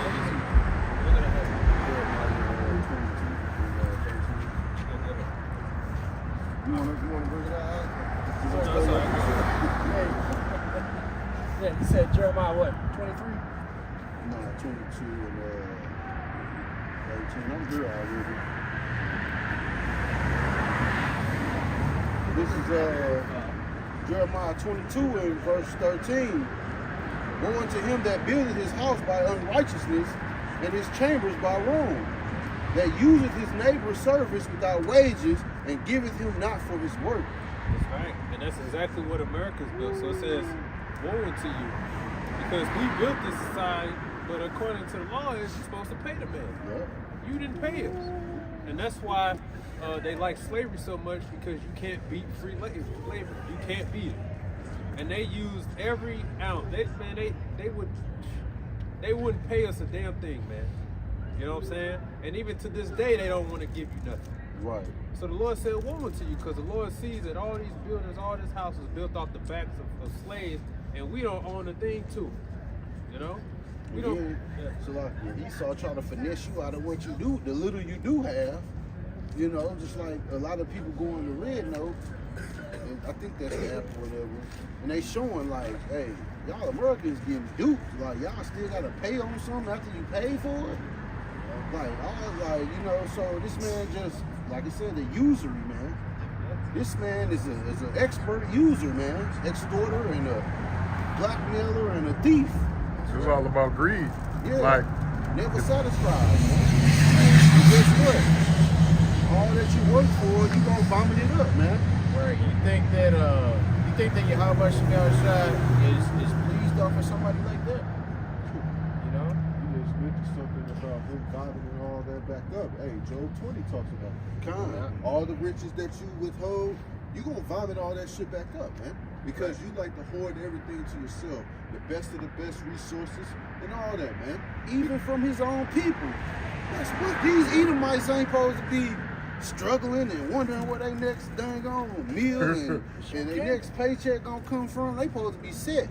But all that's gonna kick up and they gonna be after the hand of the wicked. These workers gonna be on you too, man. They gonna want answers, man. Really, they gonna want blood, man, because that's how Esau get down.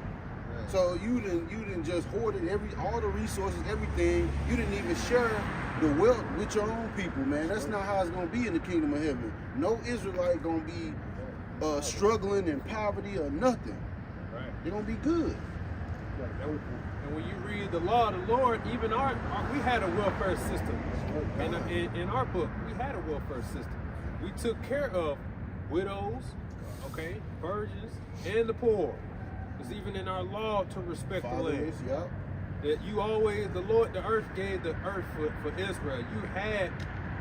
You always, if you needed food, you could go over here and get some food. You know what I'm saying? Pull it off the tree, pull it off. You know, even into your brother's land. When I say your neighbor's land, shall I say? Because he's not supposed to go and reap. He's supposed to leave like 10% for the poor, so somebody can come eat. The Lord didn't just bring you down here and say, well, whoever don't make it, that's to be you.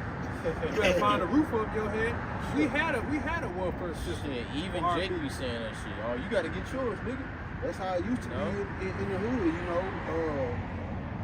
Certain grandmamas and, you know, the elderly would have it, you know, they'll cook a lot of shit and nobody would go hungry. If you was hungry, it was always like a few designated spots. You know, my grandmama's house was one of them where you could come, you know, can I, you know, Miss Nook, can I get something to eat? And she ain't gonna never say no. Because she got food. They got food. They used to look out for each other. But until this devil made everybody so selfish, you know, everybody is about themselves now. Because that's how he is. As is the ruler, so are the people. Yeah. That's actually capitalism. Capitalism leads to covetousness. Capitalism says be an individualist and all you need to worry about is your damn self. You know what I'm saying? So it doesn't matter at the expense of others. You do what you do. That's capitalism. That's covetous. Okay? I tell you, you might go 2 Maccabees 3 and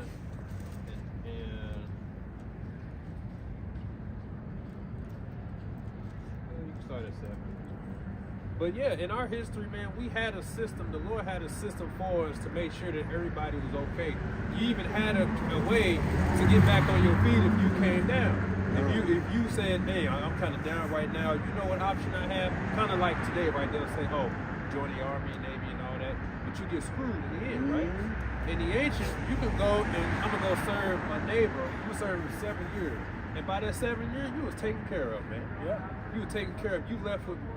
And he would send you on your way with substance to make sure like you on your feet. You help me, I help you. You know, you might even start a family out of all that. That's what happened with Jacob. You know, so we had a system in place to help each other. Okay. Right. But this devil don't offer that. You know. You got that? Yeah, you started. Just to give you an example of how we operate. You know? Second Maccabees 3 and verse 7. Now when Apollonius came to the king and said, and had showed him of the money whereof he was told, the king chose out of Heliodorus his treasurer and sent him with a commandment to bring him before said money. So long. Page jumped. So forthwith Heliodorus took his journey under a color of visiting the cities of Caesarea and Phoenix, but indeed to fulfill the king's purpose. And when he was come to Jerusalem and had been courteously received of the high priest of the city, he told him what intelligence was given of the money, and declared wherefore he came and asked if these things were so indeed.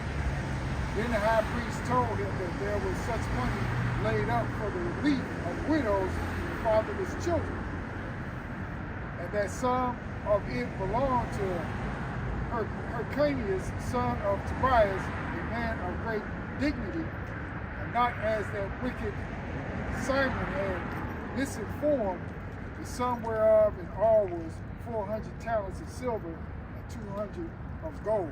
Right, so the point is, we had a welfare system for what? The relief of widows.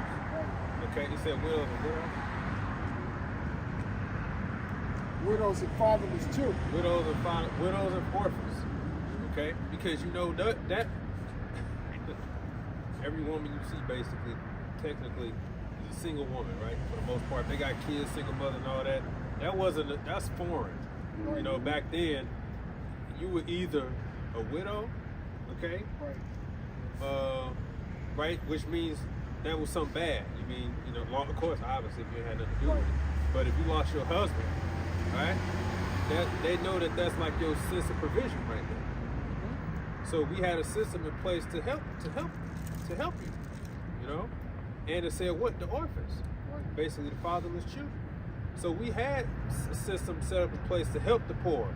And as I think even the scriptures, it's a scripture said, but there's a phrase out there like said you could determine the nation depending on how they treat like the poor, and you could say the children and all those things.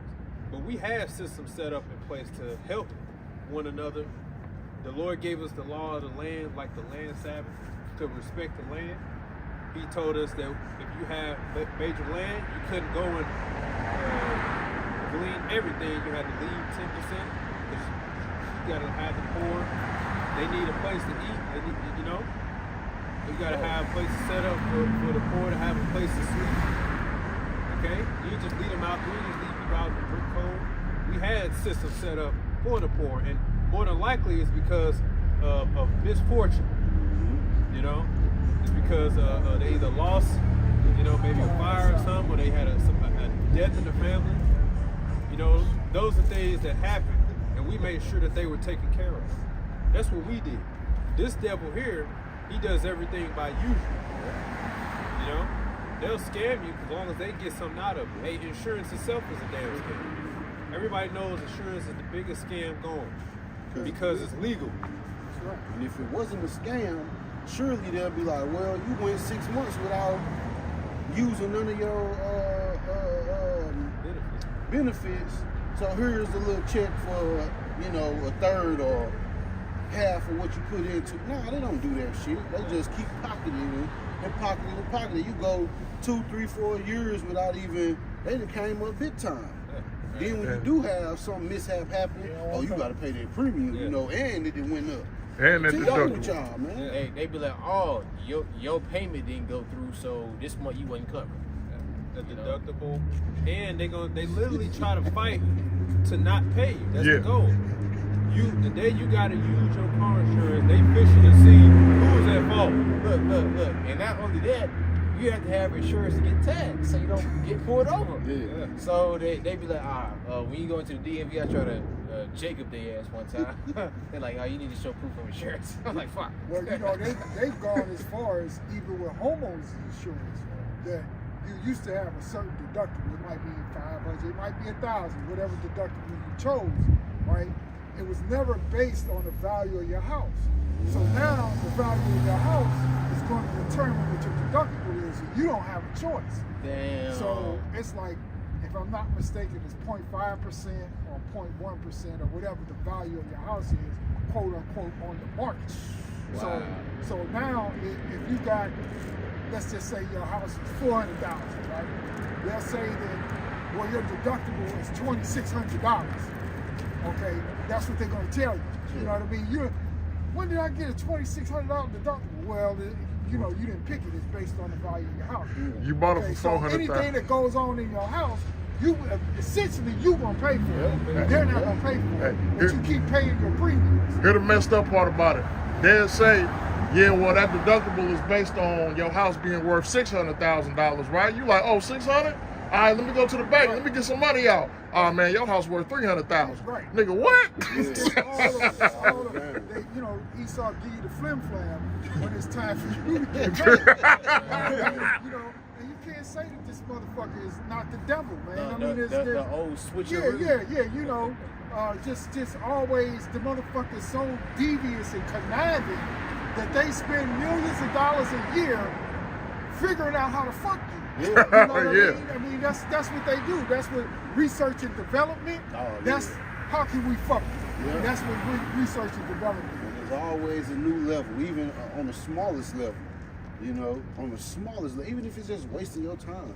Now look, when you supposed to go to these apps to watch something other than mainstream TV or whatever, you gotta watch 50 damn commercials before, like, why the fuck? Like, but it's just they gon' hit you with something every time. And just like before those fires happened in California, they already said we ain't covering you. Before it even happened, we ain't covering fires. And it's like, well, wait a minute, I've been paying for this for X amount of years. Now you're gonna try to bail out, and that's exactly what they do, and it's because it's quote unquote required. It's the only reason people pay for it. Right, they gave these motherfuckers $750. Yeah, that's all you get for people that lost their homes in the fire. And you lose your $2 million house, right? And it was supposed to be covered, but also the insurance, or you have to really overextend on your insurance. Because now you got to think about the valuables that was in the house that they lost, that the insurance company is not going to pay for. You know, a lot of them rich people have all these fucking exotic cars and all that. All that shit got burned up. They're not paying for nothing. Yeah, it was I believe he was Northern Kingdom, when he lost all them fucking rides, man. He just watched this shit burn up. I was like, damn. Talking about that Northern Kingdom drink, he was drinking the bug or some shit. And they have loopholes because with that whole tornado that hit, they was like, yeah, you had insurance, but you had flood. So you need flood. Yeah. You know, you had wind, but not flood, or you got. You had wind, but not tornado and shit. Yeah. Nigga, tornado was wind. It's a big joke. Yeah, right. So now, not only you need insurance, you need a specific type of insurance for it to be covered. You got to Wind cover insurance. your house and to the extent of if a herd of fucking pink elephants come and trample down your house. That's how you're going to have to cover it. Because they're going to find some way to get out of paying. You ain't got livestock. Just like insurance. like say if a deer hit you, I think on my insurance you gotta pay extra for animal coverage or some shit. An animal hit you down car. I'm like, that's full of shit, man. You know, like how do you expect me to be in control of an animal hitting my shit when I'm in the house sleep? You know? See, so this devil, and so just really owning property is a fucking nightmare. Yeah. Getting a car, same thing. Okay, man. And then on top of it, you never own it in the first place because they gonna make you pay, and that's actually a thing now. There's people that actually flip out or buy houses that not even buying it, but because they're delinquent on the taxes, they'll take that shit. Yeah, That's the thing. I used to do that. Yeah, you can get a house. You can actually get a house because if you don't pay the taxes, it don't matter if it paid off. You ain't paying the taxes. The government takes it and somebody else buy it because they like, we need somebody to pay this. So now you're gonna foot the bill. So you truly can never own a place. You truly can never. So that's one way to actually get a place out here is to find a place that's delinquent on taxes because the government will give it to you because they need somebody to pay them each month, each year. So they'll take it from one and give it to another. You're like, but I paid on it yet, but you ain't paying taxes. So you never really own anything. I never heard about that. You got that house, man? Yes. So it's a fucking nightmare, man.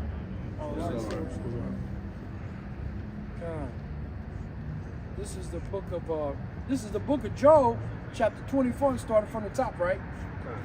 Okay, this is Job 24. It says, "Why seeing times are not hidden from the Almighty? Do they that know him not see his days? Some remove the landmarks, they violently take away flocks and feed thereof. They divide away the ass of the fatherless, they take away the widow's ox for a pledge. They turn the needy out of the way, the poor of the earth hide themselves together. Behold, as wild asses in the desert, go they forth to their work, resting bedtimes for a prey. The wilderness yieldeth food for them yieldeth food for them and for their children. They reap everyone his corn in the field. They gather the vintage of the wicked.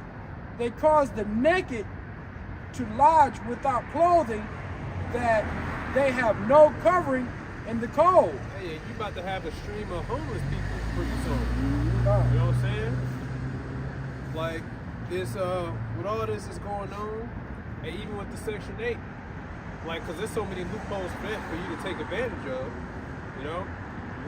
Technically, you go to get some help as a man, you ain't gonna make it. But they'll give it to some woman that's abusing it, and they know she fucking abusing it, but they like, we don't care. So, because I found that out, not that I was trying to get anything from them, but just in general, going out there in the world, you know, stepping out there, there is no help for just a regular single man trying to do better. So you don't got no help out here, man. And I had one of them tell me, they basically told me you got to have some type of liability to get anything. So you just can't be a free person. You got to be fucked up somehow. You got to be locked in the system in some way for us to even throw something your way. Hey, that's literally what the credit system is about. That's another reason this place got to go to fucking credit system. It's literally designed to keep you in slavery. Okay? The more debt you have, the higher your credit. The less debt you have, because everybody's goal is what? Quote unquote economic freedom, right? Well, guess what? The system is going to work against you by making your credit bad because you achieving that. When I first went to get my apartment, right? It was like, you didn't pass, and that's because it's basically a blank sheet of paper. And I said, that's exactly how I want it. And they still gave it to me because they just looked at the pay stubs or whatever. But that's when I realized, I said, so this system is designed to keep you in debt forever. And the more you pay off debt, the less support you gonna get. You know what I'm saying? That's ass backwards.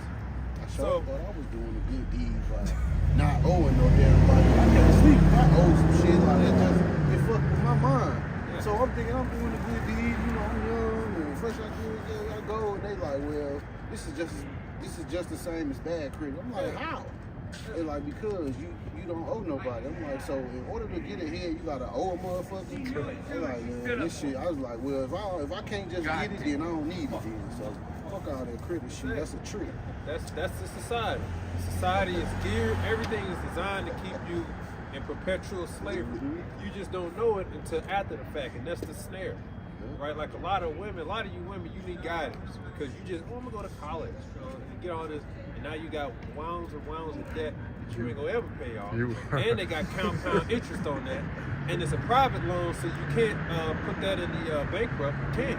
And it just keep piling up, and it's usury because now you owe 3 times more than what you originally borrowed because of interest, and they ain't gonna let it go. You see, this man's the devil. You see, and they prey on you to hope that you fall in the snare, just so that you can say, "I went to Harvard." Congratulations, now you're working at motherfucking Target, Schnooks, Chick-fil-A. you know?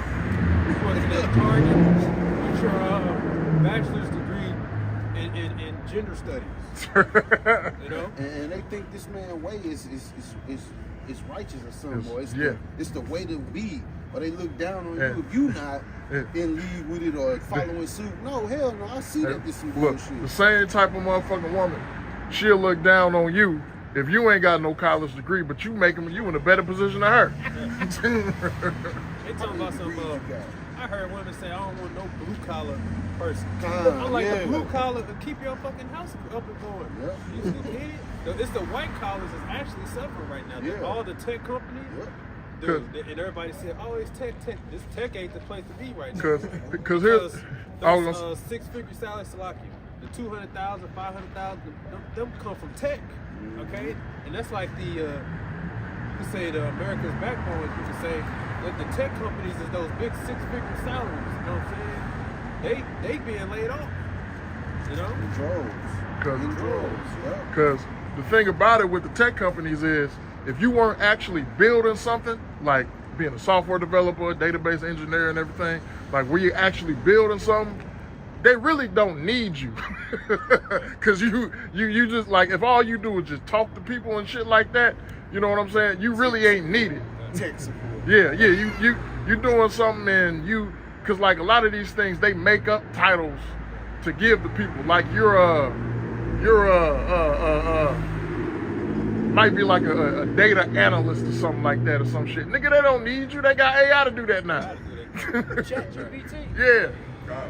They got ChatGPT doing all that, doing people's homework. You know what I'm saying? Right, yeah, I kind of see that. Yeah, the AI writing essays for you and shit. Yeah. Which is leading to more unqualified people in the world because they really don't know what to do. They just, I just made my way through. So when it comes time to actual decisions in real life, okay, where it's tension, shit, I don't know how to do this. Somebody else do it. That's how my sister is. He have to keep switching jobs because he got the complexion for the selection, but when he get into these troubleshooting jobs, he got to quit because he like, oh, this motherfucker don't know what he doing. You can get a paycheck until you figure him out. Yeah. Then it's, you gotta It's go. over with.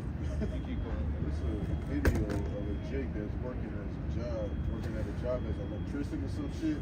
And he had literally said day 2 of I don't know what the fuck is going on with this shit. And, he basically just took a picture and shit of him standing by like a transformer, just looking at it. He was like, see, some people just take jobs.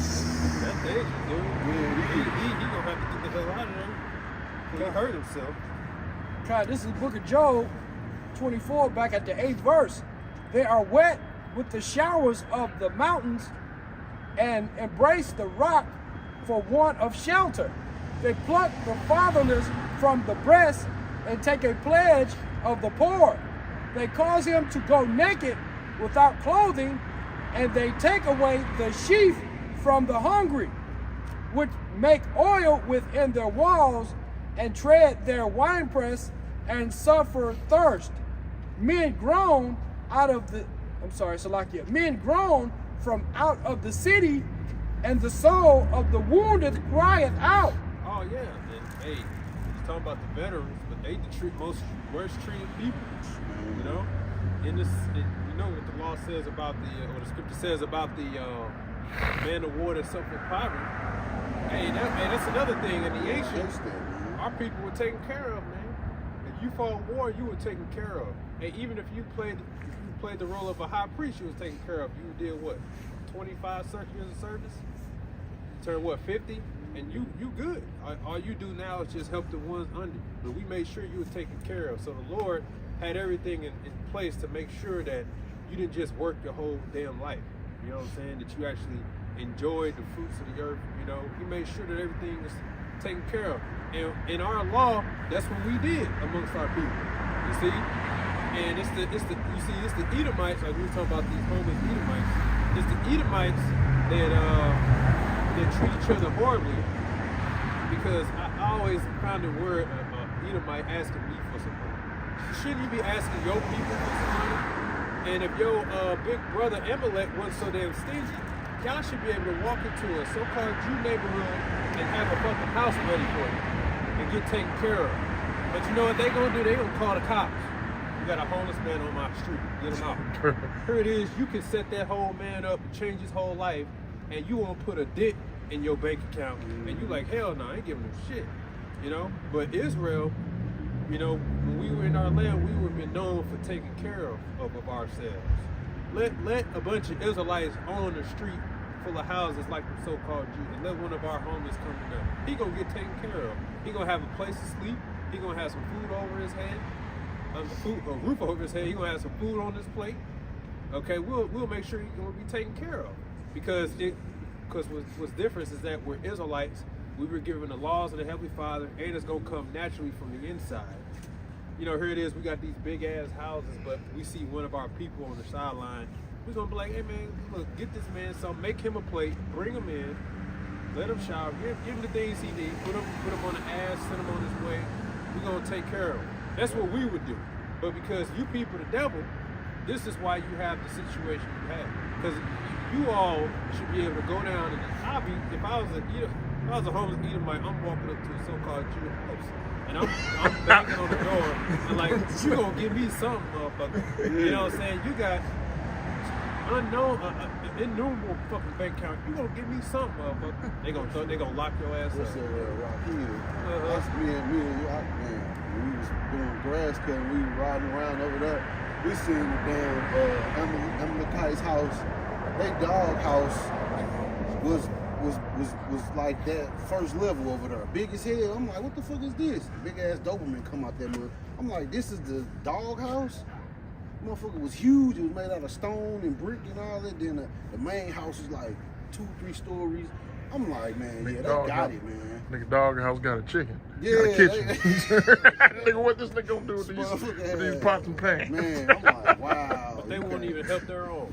Nope. You know? See, that's the difference. So that's how you know they ain't the people, especially the so-called. That's how we know for sure you ain't the people. Mm-hmm. You ain't extending your hands to your neighbor. You trying to kill your neighbor. And how I was set up over there, you know when somebody not from over there, because it's just like how the streets is set up. Like, if you ain't jogging or doing something, or you just, yeah, they could tell you out of place. Boy, they gonna call the police so quick. Just like when I was at Amazon, man. Hey, I remember just like how they get like maintenance done on their streets and shit. Let that be a Jake neighborhood. It take them months and months and months just to pave that street. You know, put a street on the ground. Go over there in small hat communities, they get that shit done in a week, man. You know? And it just go to show you, man, like they get spoiled, man. And they want to play the victim and shit, man, when they don't get their way. And they could change, and they could pass legislation. Something happened like the loop, man. They could pass legislation to get their way real quick in the instance. Come on, man. Like, Israelites don't got that type of pool over here in this place, man. But even if a regular eater might go and ask one of these small havens for some money, you already know how they get down. Like that video I sent in the chat. He said, let me get $50. He said, what you need $30 for? Yeah. so he said, he lowered it to 20. Then it went to 10, you know? Hey, tell the story. How does it go? He said his son came to him, he was like, hey, Pops, can I borrow $50? He said, $50? What do you need $30 for? He told us that my own son is trying to get me on my last $20. He jumped out the window and shit, told his son, police, help, there's a man after me trying to take my last $5. And he running away and shit, telling him, you gonna hear it from my lawyer over the $50 you I'm like, yeah. That was hilarious, man. But still, this is Proverbs chapter 5 and verse 21. For the ways of man are before the eyes of the Lord, and he pondereth all his goings. His own iniquity shall take the wicked himself, and he shall be holden with the cause of his sins. He shall die without instructions, and in the greatness of his folly he shall go astray. And that's what you see in America, man. These people did not like instruction. The Lord, here it is, he gave a blueprint on what to do in each situation that you can encounter. And what they do, the total opposite, man. You know? But they want you to believe that they're so nigh unto the Lord. Well, how? How is that so? This place is totally astray, man. The people are severely fucked up and wounded. You know, like hey, their mind is wounded, man. Their body's wounded. Their spirit is wounded. Ain't nothing, you know. Yeah, it's just dead here. Only people that you see rejoicing is reprobates, man. You probably hear them around the corner screaming about something, but it's probably some bullshit, folly or something. But ain't nobody really enjoying this life, you know, over here anyway. Everybody is oppressed, miserable and oppressed in some form or fashion. Precept. Ecclesiastes 25:13. Give me any plague but the plague of the heart, and any wickedness but the wickedness of a woman. Right? And that's what these people in America had. They had the plague of the heart. You know, and your heart goes into your la'ah, which means your mind. Mm-hmm. You know, if this ain't right, then your body ain't not gonna be right. You know, when your mind not right, it manifests in your actions. Like number one, being a sodomite. You know, because they used to classify that as a mental illness back in the day. Well, it's still a mental illness. You know, because a lot of those sodomites, they got touched and all that. You know, when they were younger. Okay, and messed them up. Yeah, like they said, you consider it insane if you chop off your arm or something, but you're considered proud and bold if you chop off your lower parts. Your man parts. Yeah. And try to change your plumbing. It's impossible. That's brave. You know? But that's not crazy though. Yeah, Miss Universe. You had this transformer. They was basically interviewing him, whatever you want to call it. And Shem was saying, Shem was all like, I feel like I was a part of this weird science experience. You were. You know, you were. And you fell for the okie doke. And now you regret it now. And to think that you can actually pursue a profession and call yourself an abortionist, a transgenderist, whatever it is, when you can actually go and study to do the procedures and make six-figure salaries. That's evil. You can actually say, I'm going to go be an abortionist. So you're saying you're going to go be a murderer. Right. The fact that there is actually a room and a curriculum for you to go down that path is evil in its fucking self. Okay? You so-called Israelite, nigga women, man, y'all, shame on y'all, man, because y'all get in place too. I mean, Esau's women do it too, but how much more do they make in our community? You know? Because they doing it too out of the incest and things that happen and they don't want to speak about. But our women is the ones that's blasted in front of the world and shown to the world like it's just our people. But really it's them too, because, you know, they got a lot of sick shit that go on in their family, you know, that they want to hide. Right. But you shouldn't be giving them place to even make no type of money off of you in that field, man. Right. Yeah, these people in America are sick, man. You know, instead of doing something productive, the only thing these niggas want to do nowadays is just smoke, play video games, right? Yep, pleasures of the flesh. They don't want to learn nothing productive. You know, like all the time you sitting, you know, which I play video games, you know, I'm not gonna lie. But I be mad at myself doing it. I be like, damn, I could be learning something more productive, you know, like looking up something or studying something. Oh, that's another thing. Can you give me that? I think it's Deuteronomy 22 about the stubborn child. See, look, you had to be a fucking contributor to society. You couldn't be some damn liability, no good for nothing. Okay? Sucking up herb. Sucking up herb. You couldn't be a damn gremlin in our gates. You gonna get up and you gonna do something. Okay? We didn't tolerate that lazy niggard spirit. Just sitting around the house fat eating Cheetos and shit. You know what I'm saying? Drinking all the rest of the damn orange juice out the carton and Right. shit. We didn't tolerate the niggardry. You know what I'm saying? And when you got right now, you hear stories about what man kills parents because parents told him he needs to get up and go outside or something. Now you got a little lawsuit going for the gamers. They got a little lawsuit for like the children that have been, I guess, fucked up from gaming too much or whatever. It's some type of syndrome or something they trying to come out with.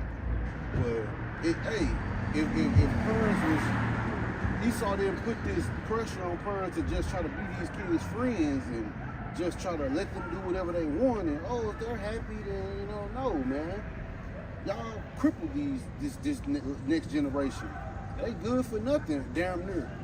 Right. Except violence. That's right. We didn't tolerate that bullshit. We put it down. Okay, you got it? Is that Nah, I can't find it. I think it's 22 and 10. stuff? Or it might be 21. It might be 21. Yeah. Because it's right, it should be right under the multiple wives verse. 21. I think it's 21 and 18, right? Yeah. Stubborn child. 12 and 4. Yeah. Time. Should be This is Nah, I the got it. 21. Yeah. 21 and 18. Yeah, I got it. This is the book of Jeremiah, chapter 12 and 4. It says, "How long shall the land mourn, and the herbs of every field wither? For the wickedness of them that dwell therein. The beasts are consumed, and the birds, because they said, he shall not see our last end." Right, so even the creatures are suffering. Like the brother mentioned, everybody's suffering. Even the creatures are suffering. So even Jeremiah, he pleaded for the creatures. He said, "How long shall the creatures mourn, and every herb, for the wickedness of them that dwell therein?" You Edomites, the so-called white people, like the so-called Jewish man, you have been proven to be an unfit ruler. That's right. Okay? This is what you've done in your rulership. You led civilization to a collapse. Get your mind right. You led even the earth and the herbs to collapse. You laughing at your ass, nigga. Yeah. You know what I'm saying? You don't understand that. Like placed in the motherfucker. Oh, yeah. Laughing at us. That's a Jake too. You know what I'm saying? Got that lost ass face too.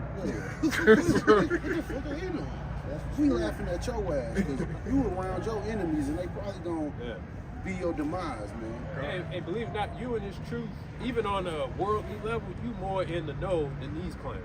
You know what I'm saying? Like even like up here, we giving like you say worldly advice. You say use the world, not use it. You know, like we say, the best way to be is a minimalist if you can. We talking about the problems that come with owning property, all these things.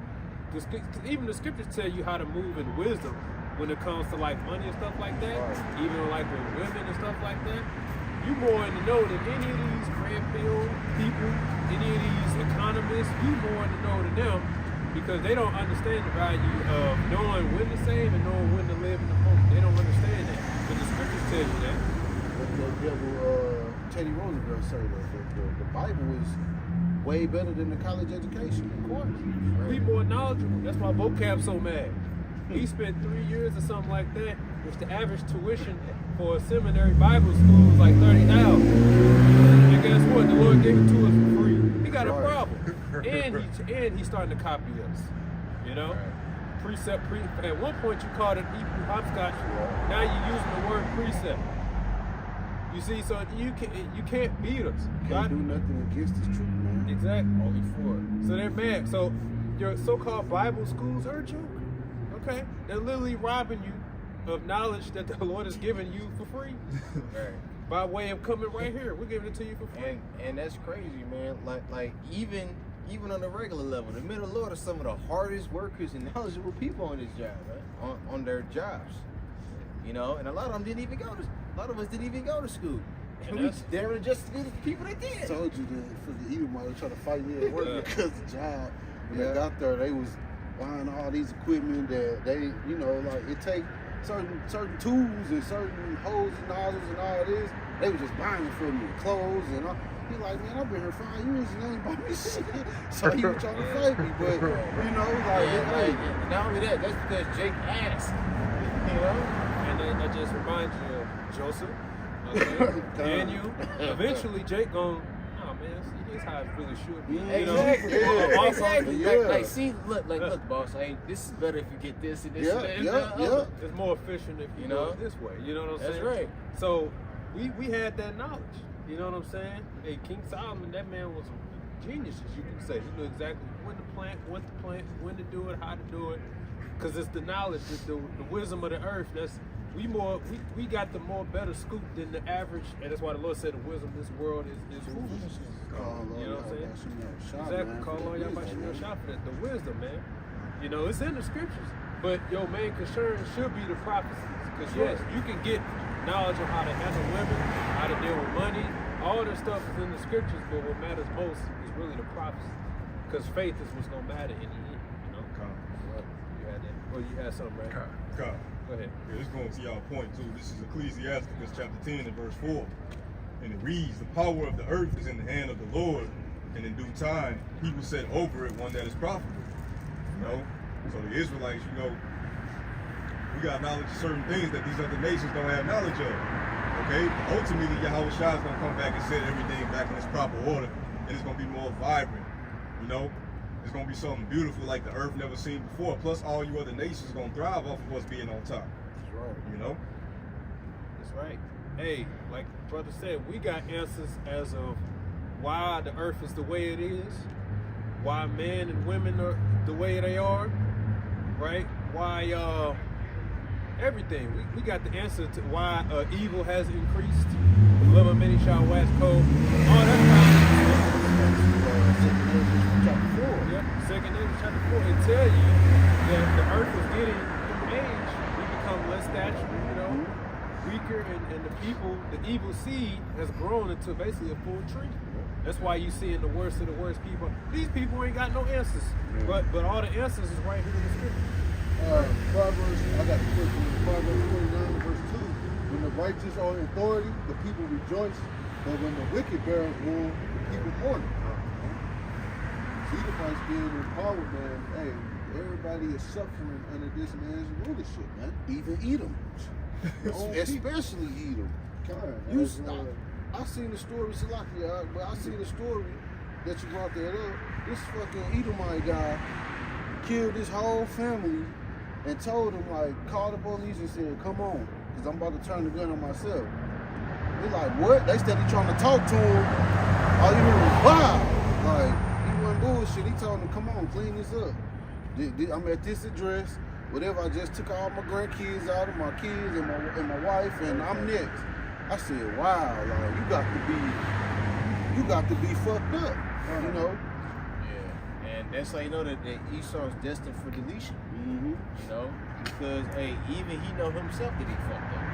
He had that damn devil, that serial killer, John Wayne Gacy, right? Oh, yeah. Motherfucker, this other Edomite, which he was fucked up too. You know, he was telling me about him. I'm like, damn, y'all know y'all fucked up, don't you? But yeah, but this damn devil, after he was done killing and raping these children, to punish himself, he'll stick needles, you know, like where your prostate is at. He'll stick needles in his damn prostate as a form of punishment on himself. You know, because he was getting away with wickedness. You know, so you devils know that you fucked up. You know you ain't right. You know? Here's another quick one. This is the book of Ecclesiasticus 41 and verse 7. The children will complain of an ungodly father because they shall be reproached for his sake. Man. That's exactly what you Edomites be doing. You complaining about what your forefather Esau doing, you know? Because, hey, you know damn well your father and you the reincarnation of those same people, you are fucking up, man. And you treating us bad the whole time. You the one that's in the Lord's trick bag, man. So keep on doing the shit to Jake, and the Lord gonna definitely pay you back for what you done to us. Double or to what you done to us, man. right? You see, because you've done this, and now that it's affecting you, now it's, oh, we're all in this together. we gotta figure something out.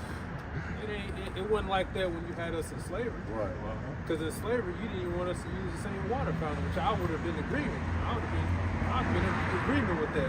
Good, I don't want to use your stinking fountain nowhere. Right. I don't want to use nothing you got nowhere. I don't even want to be in the same room as you damn devils, Right. man. There's no drink after you motherfuckers. I think it was Claude Anderson that it was explaining how segregation was actually good Yeah, kind of. for our people. And since it's becoming too good, they said, okay, we need to, not to something, but to assimilate or something. Yeah, not to integrate. They call it integration, but it's really assimilation. Assimilate, meaning you got to get on our program, not let's give you room to do, what you can do. You know what I'm saying? But segregation, I've been okay with that. Yeah. You know what I'm saying? I won't be around you stinking devils nowhere. A lot of people think that they way is the way. You can't even, I'm talking about even older jakes that grew up when it was, oh, you couldn't go across that street, they gonna get your ass.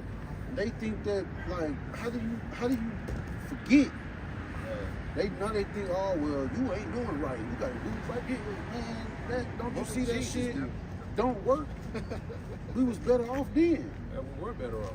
I think it showed we were better off because the dollar stayed in we spent the money first in our area. You know what I'm saying? Those are the things we did. I got something. This is Obadiah verse 14. It says, neither shouldest thou have stood in the crossway to cut off those of his that did escape. Neither shouldest thou have delivered up those of his that did remain in the day of distress. For the day of the Lord is near upon all the heathen. As thou hast done, it shall be done unto thee. Thy reward shall return upon thy own head.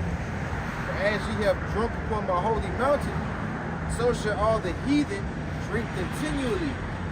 Yea, they shall drink, and they shall swallow down, and they shall be as though they had not been.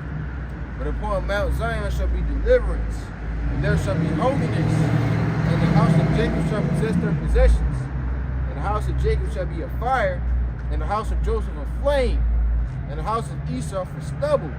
And they shall kindle with them and devour them, and there shall not be any remaining of the house of Esau, for the Lord has spoken it. Right. So after that 1,000-year period is over, hey, the Lord is going to destroy you Edomites, you so-called white people, man. Because everything that you do is just against nature. I mean, literally everything, from the way how you look, the way how you deal with your women, the way how you eat, the way how you do business. I mean, damn, like how can you not get wronger than the damn devil, like Edomite?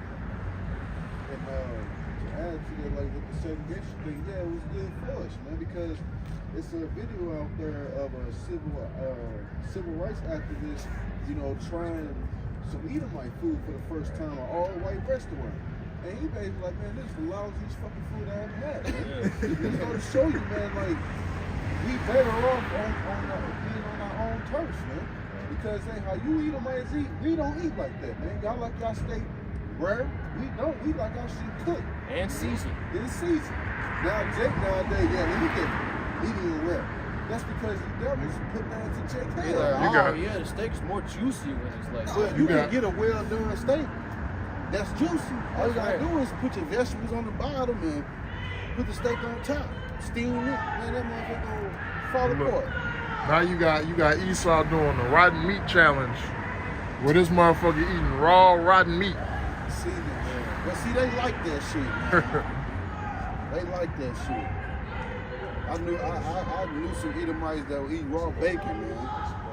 Just eating the shit. I'm like, how do you get satisfied? I'm like, man, y'all fucked up, man. That shit just, know you full of worms. Gut beef. Yeah, that's right. And look, like, just because a man might look big and buff on the outside, that doesn't necessarily mean that he healthy. Right. You know? Because like, you Edomites, like the brother said, for eating raw meat, okay?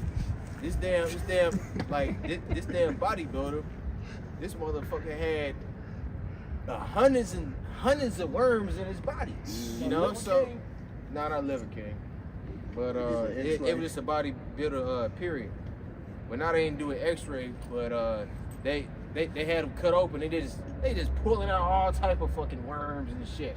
I'm like, see, that's why the Lord put the dietary law in effect. You know, like like pork might got protein, so what? But you ain't supposed to eat that though. You know, even fucking shrimp got fucking protein, but you ain't supposed to eat shrimp. But that protein is for the animals that eat that. You know, let them animals eat that shit, man. There's a reason why the Lord, like brother said about the food chain. There's a reason why the whales eat the shrimp. You know, it's a reason why you got predators that prey on pork or pigs, man. Right. You know, to keep everything balanced. Right. Their body is designed to digest that meat and the parasites or whatever that may be in it. Yeah. Like a hyena.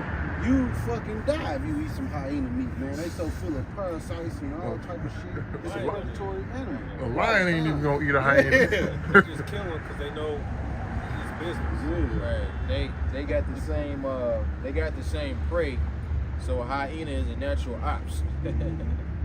Which a hyena is the complete opposite of a lion. If you know anything about hyenas, you know they simps. A lion is a king, a hyena is a simp. Yep. Because they got queens, you know, and then all the men take turns popping. And then, you know, the lion, he got multiple lionesses, you know, and he pop every single one. You know, so that just knows that you hyenas are off. You know, we even compare them to you so-called black women. You know, you got multiple, you pretty much hyenas. Y'all ain't no damn lions no more. Got multiple sex partners, multiple baby daddies. Yeah, that's supposed to be found in the other nations.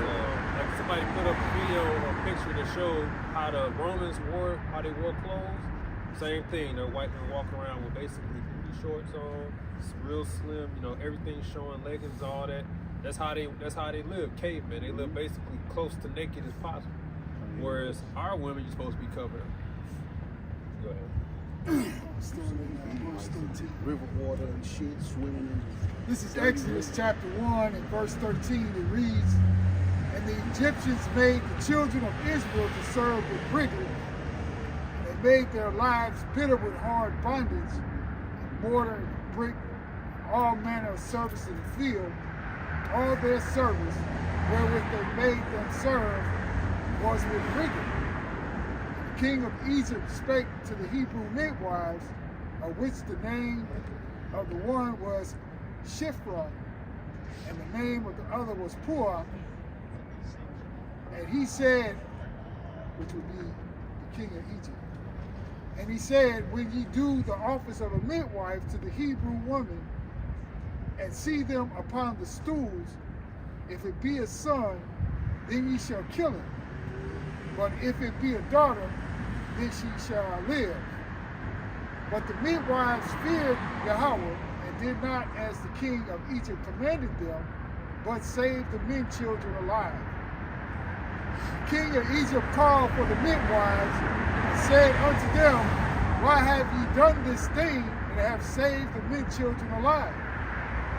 And the midwives said unto Pharaoh, Because the Hebrew women are not as the Egyptian women, for they are lively, and are delivered ere the midwives come in unto them.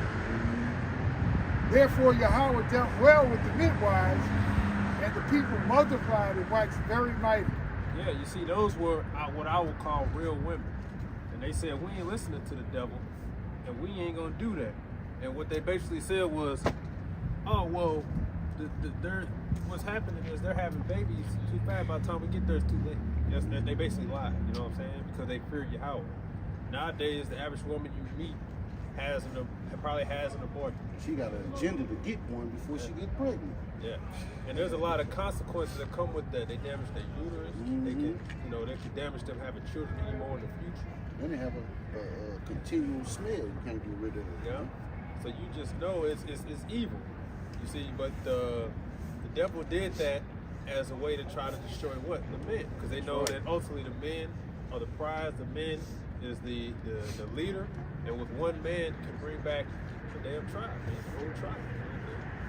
But and that's the problem. So the point is, they did it back then. They're doing it now. The issue is that our women have voluntarily done it, and they fight for it. You know, they fight for it. They call it rights. You know, and you can, like I said, you can even go and be an abortionist. So you can actually take a curriculum to learn how to kill. And all they're going to tell you, you're going to learn about life. You're going to learn about how life works. All right, by 3 weeks in, the life is formed to this level. The life is formed to this level. So in order to eliminate the life, you inject it. You inject it with whatever is going to be dead. You know, so you're learning how to kill, basically, and you call it medical procedures, and you call it a doctor's degree. When your profession is how to reverse pregnancy, which pregnancy, by definition, is the development of a baby. The word develop means to grow. So how do you stop something from growing? You kill it.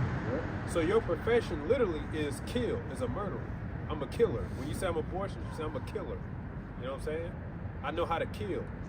I know exactly what age, what stage, how big it's gonna be, how many clamps with sharp teeth on it, I'm gonna need.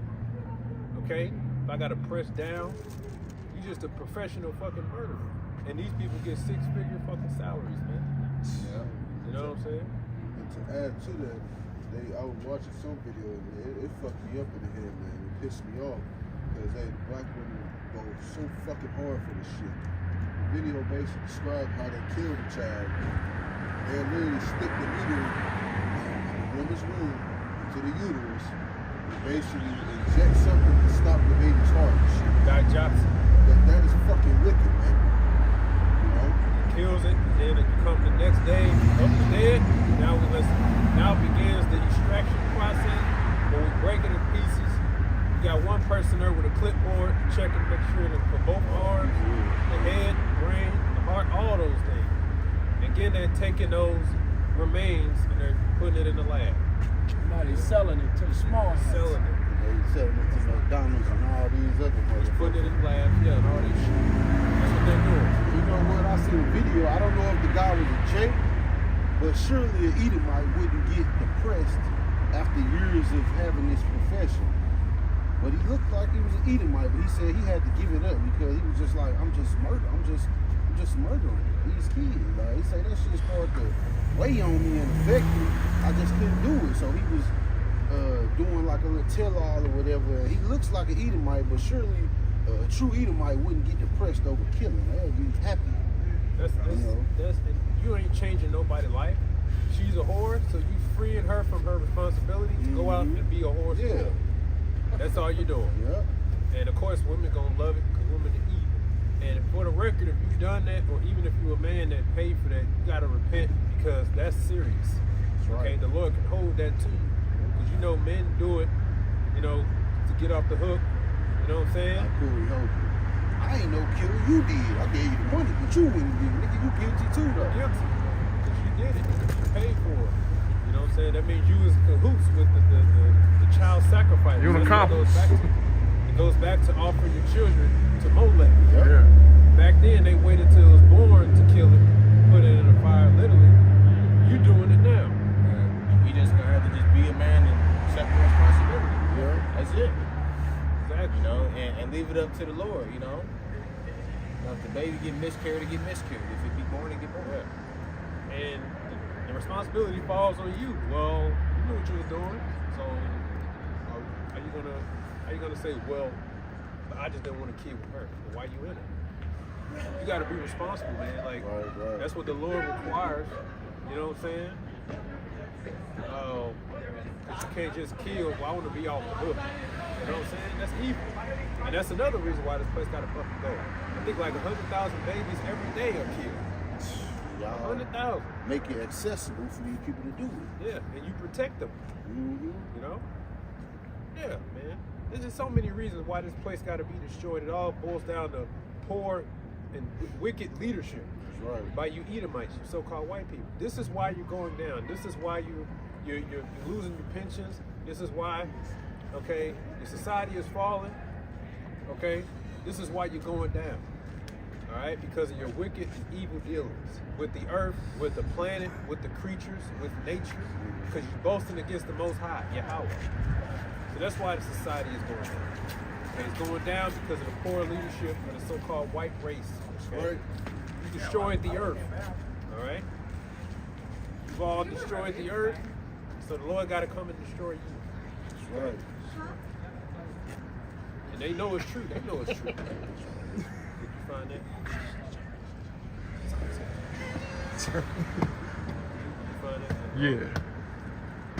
Deuteronomy chapter 21, verse 18 says, if a man have a stubborn and rebellious son, which will not obey the voice of his father or the voice of his mother, and that when they had chastened him, he will not hearken unto them, then shall his father and his mother lay hold on him, and bring him out unto the elders of his city, and unto the gate of his place, and they shall say unto the elders of his city, this our son is stubborn and rebellious, he will not obey our voice, he is a glutton and a drunkard.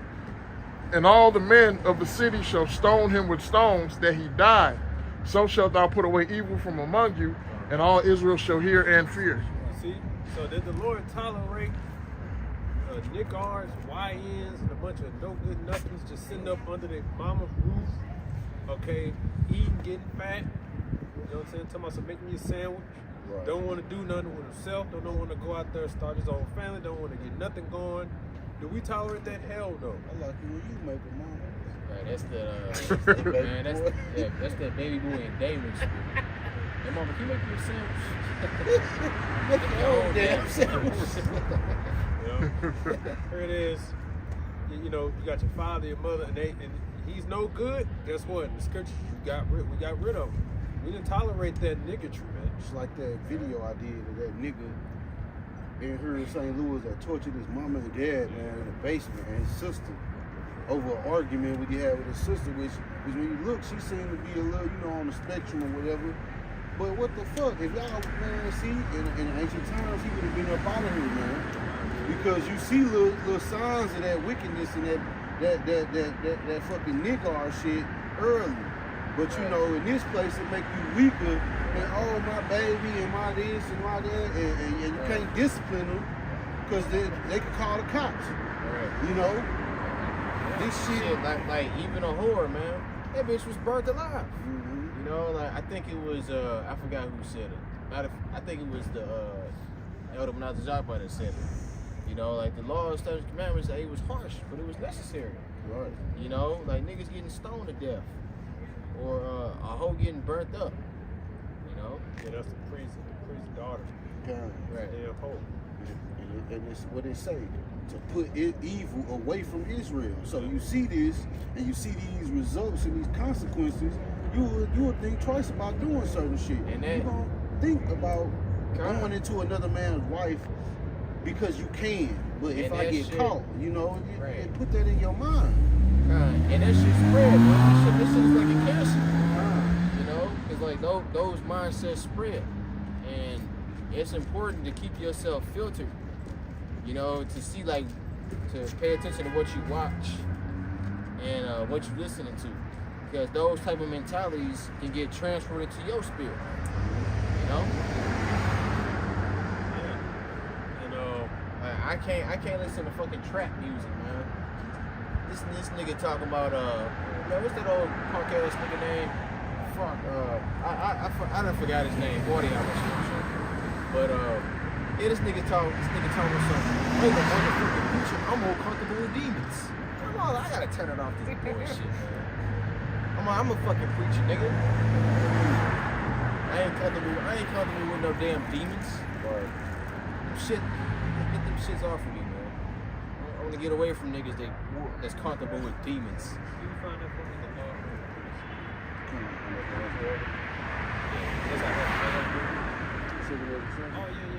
Can you find that for me? He had first of all, he had to have first. Went on to say his daughter. Yeah, because that's how we got down. And like the brother said, what that would do is prevent the fear of other people doing it, like adultery, right? Or being stubborn or glutton. Because the fear, let's say, of the woman, she would know, okay, in the ancient, first of all, okay, I'm married. I got to make this work because it's my provision right here. Ain't no damn child support, ain't no family courts, ain't no divorcing the husband, no nothing. You left with nothing. If he No divorced, money, no child. If he divorced you, you would say, damn, he divorced me. Well, where am I gonna go now? You know what I'm saying? My provision is gone. So now now by myself. No, I gotta make it work. And that's why the scriptures basically say men love women submit. Okay, because women change like the wind. So they would submit for the sake of staying alive, having a roof over their head, provision. And only if you were a widow, you suffered loss, then there was some support. But it wasn't normal for a woman, I'm a divorcee. Because now she knows she's gonna know who's gonna want me now. Because a man gonna be like, oh, man put you away? Oh, Something wrong with you. yeah. So your only chances that you're gonna find probably a thug, right? Something like that don't care. Now that's your man. So you gotta make it work. And that encouraged families to stick together. That encouraged people to not commit adultery, knowing the consequence. It was harsh, but it had to be necessary as a people, especially because we're hard-headed. But you see, there was a system in place to reduce homelessness, reduce the amount of single parent homes, orphans. Okay, being an orphan, that was a misfortune. And you had compassion on you. Now that's basically, a fatherless children basically is everywhere. Yeah. Some of us are fatherless children, you know? And it's because Esau give a safe place to these fucking hoes that want to think they can just uproot and pluck a house down. Yeah, pluck your house down. I got another house for you on Section 8, food stamps, welfare, I got you. But it was only for a limited time, so you could just basically destroy yourself and make yourself and your children a prey. That's for sure. Because now you're going to see just how this devil really feel about you. Like, see, like that's why it's a YN problem. Because it's single mother household. Mistress, upbringing. Yeah, and then you old proud ass narcissistic hoes, you get with dudes like that because number one, they simps, and number two, they'll kill for you. Exactly. Yeah, and number three, you can control them bitch ass niggas. All right, and that's exactly what they are, bitch ass niggas. Trying You know? to get to know a woman every 5 minutes. Right. It's like, Mom, can I use your car, Mom? Right. This Mom, nigga, man, like a nigga's whole life is nigga get up, late as hell, nigga get up at noon, eat a bowl of Fruity Peppers. this nigga roll up a blunt, smoke, and then he go hop in some. You remember that one nigga? This nigga said that he was in I think Jasmine Sullivan DM for fucking 7 years. Oh, How the fuck are you in a bitch DMs for 7 years, nigga? He was Talking in, to yourself. What's the girl name? That bitch ugly as fuck. Summer Walker. Yeah. Rico Reckless and Summer Walker. I'm like, nigga, how you in this bitch DM for 7 years? Summer Walker. Yeah. I said Jasmine Sullivan. Summer Walker. Yep. She ain't no good anyway. She ugly. Remember that video I sent you? She talking about some, she was saying something about her baby daddies and shit, and basically she had 3 of them on some shit, and they left her on some shit. I forgot how she said it, but it was dumb as fuck. She was talking to Sexy Red and shit. Ah, yeah, she said, yeah, a nigga got 2 years. If he don't marry me, then it's over. All the niggas who you had babies with left you. This is this ugly ass chick with some fake lips and hella tattoos, man. You're ugly. Attention, though. It's vanity, man. Yeah, like, what kind of real man will be in a bitch DM for 7 years? You know, And- like and- if a bitch don't respond, I'm done. And it's public with all of the dudes she getting with in 2 minutes. I want the sloppy twins. God. This is the book of Leviticus 21, starting at the 9th verse. It says, and the daughter of any priest, if she profane herself by playing the whore, she profaneth her father, she shall be burnt with fire. Right. So you see, And that's really all you can do. But back then, a priest, his daughter, couldn't play no whore. Couldn't do it. You did it, you're out of there. What you see now. Yeah. A lot of these supposed to be priests in the black community and these really anywhere, they kids be the worst. Daughters be the most sluttiest and should turn your ass out. Yeah. And hey, your daughter would know that. So you got Rev Run. Okay. His daughter, Angela. Her it is she born in the privilege, still end up, once you come over and ask. You can come and ask. Yeah, you can come over here and ask us. Yeah. Come and ask. Be a man. Come Grow and some ask. nuts and come over here Be a then. man. Why don't you come over here and ask, man? Why don't you come over here and ask? Be a man. Be a No man. nut having ass boy. Hey, you gotta grow up here, man. Grow some nuts, man. Grow some balls. Be a man. We ain't gonna hurt you. Yeah. But yeah, Angela Simmons, Angela, her daughter, his daughter, right? Now everybody knows you are the daughter's priest. You are the daughter. You're the pastor's daughter. You were born in the privilege. She still end up on OnlyFans. Yeah. That's what's supposed to happen to her according to the scripture. She's supposed to be put down. Okay? And she getting passed around from rapper to rapper. Yeah, she was a Bow Wow, Romeo, and all that stuff. According to the scripture, you're supposed to be put down because you brought shame to your father's house, and he's known for being a pastor, but he ain't got the truth, but just the point. The point. You're literally born in the privilege, and you still end up on OnlyFans. Right. How the fuck does that happen? Right. And the thing is, Russell Simmons, hey, if you was a fucking real man, then your daughter wouldn't be doing that. You know, because one thing I realized, Russell's a sodomite. Yeah. But they both moist, because Real Rum, you can on his TV show, let's start off with this nigga texting in the bathroom. in the tub. Texting the scripture to everybody in the This nigga sending group chats out and shit. right. So yeah, so like, nigga, if you was a real man, then your daughter would respect you. Because believe it or not, little girls respect real men. They do. You know? They shit. I had to tell my little cousin when she was young, I'm like, hey, I'm not your daddy. I'm your cousin. You know, I'm like, you got a daddy. But hey, that's the thing though. Like they get corrupted when they grow up. And they get corrupted by these old miserable nigga women. They think they know every damn thing. Plus they want attention. It's all about the vain, like you said, vanity. Oh, I want to be looked at and what they do. I want to be drooled over and gawked at and for what? I want these men to worship at my feet. So the point is, when you read the scripture, there's sweet things, there's harsh things. Those things are harsh. You know what I'm saying? Hey, and that's why if you was a priest, you would tell your daughter, you're gonna get a man, you're gonna be a wife to that man. You better not play the harlot, okay? Because you're gonna have to go. You know what I'm saying? So this is how it was these laws that actually kept order. Because if you let it run rampant, well, just look at the society. This is what you get to do. So, and just like Apostle Hart said, if we was to enforce that law about the stubborn child, and let's say we enforce that law about the priest and the daughter, because we're all priests now, guess how much civilization would be on the planet? Just about nobody, okay?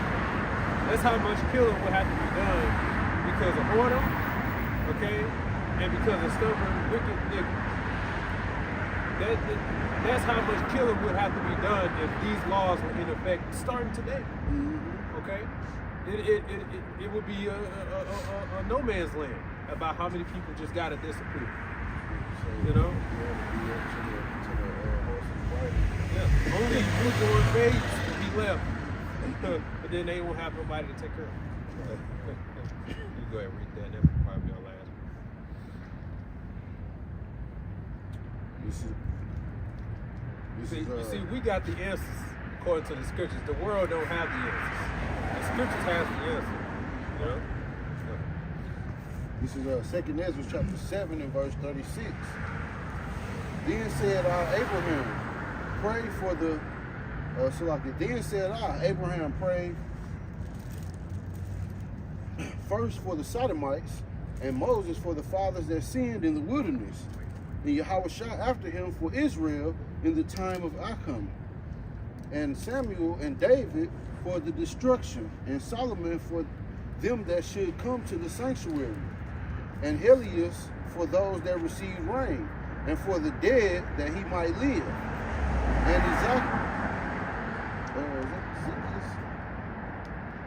and Ezekiel for the people in the time of Sennacherib, and many for many.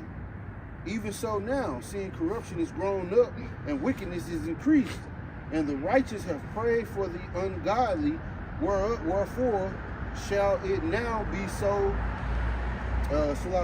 wherefore shall it not be so now also? Because he's asking the Lord, like, Lord, I'm just doing what my forefathers did, and I'm just praying for the people. You know what I mean? Here's what the Lord said. Go ahead. Verse 42, he answered me and said, this present life is not the end where much glory doth abide. Exactly. This present life is not the end where much glory doth abide. Which means you ain't going to be able to turn this society around, even if you wanted to. It's not meant to, the kingdom of heaven and Babylon the Great is not meant to coexist. Mm-hmm. This place has to be destroyed so the kingdom of heaven will come in. There is no other option. Right. So there's no let's turn things around, let's try to get things back on track. If you understood that, then a lot of you people, American people, would understand that a lot of the videos you making, your rantings and stuff, saying how it's supposed to be and all that, you wouldn't be as invested because you understand that there is no going back. Right. First of all, there is no turning things around. It's too far off the tracks to get back on the right track.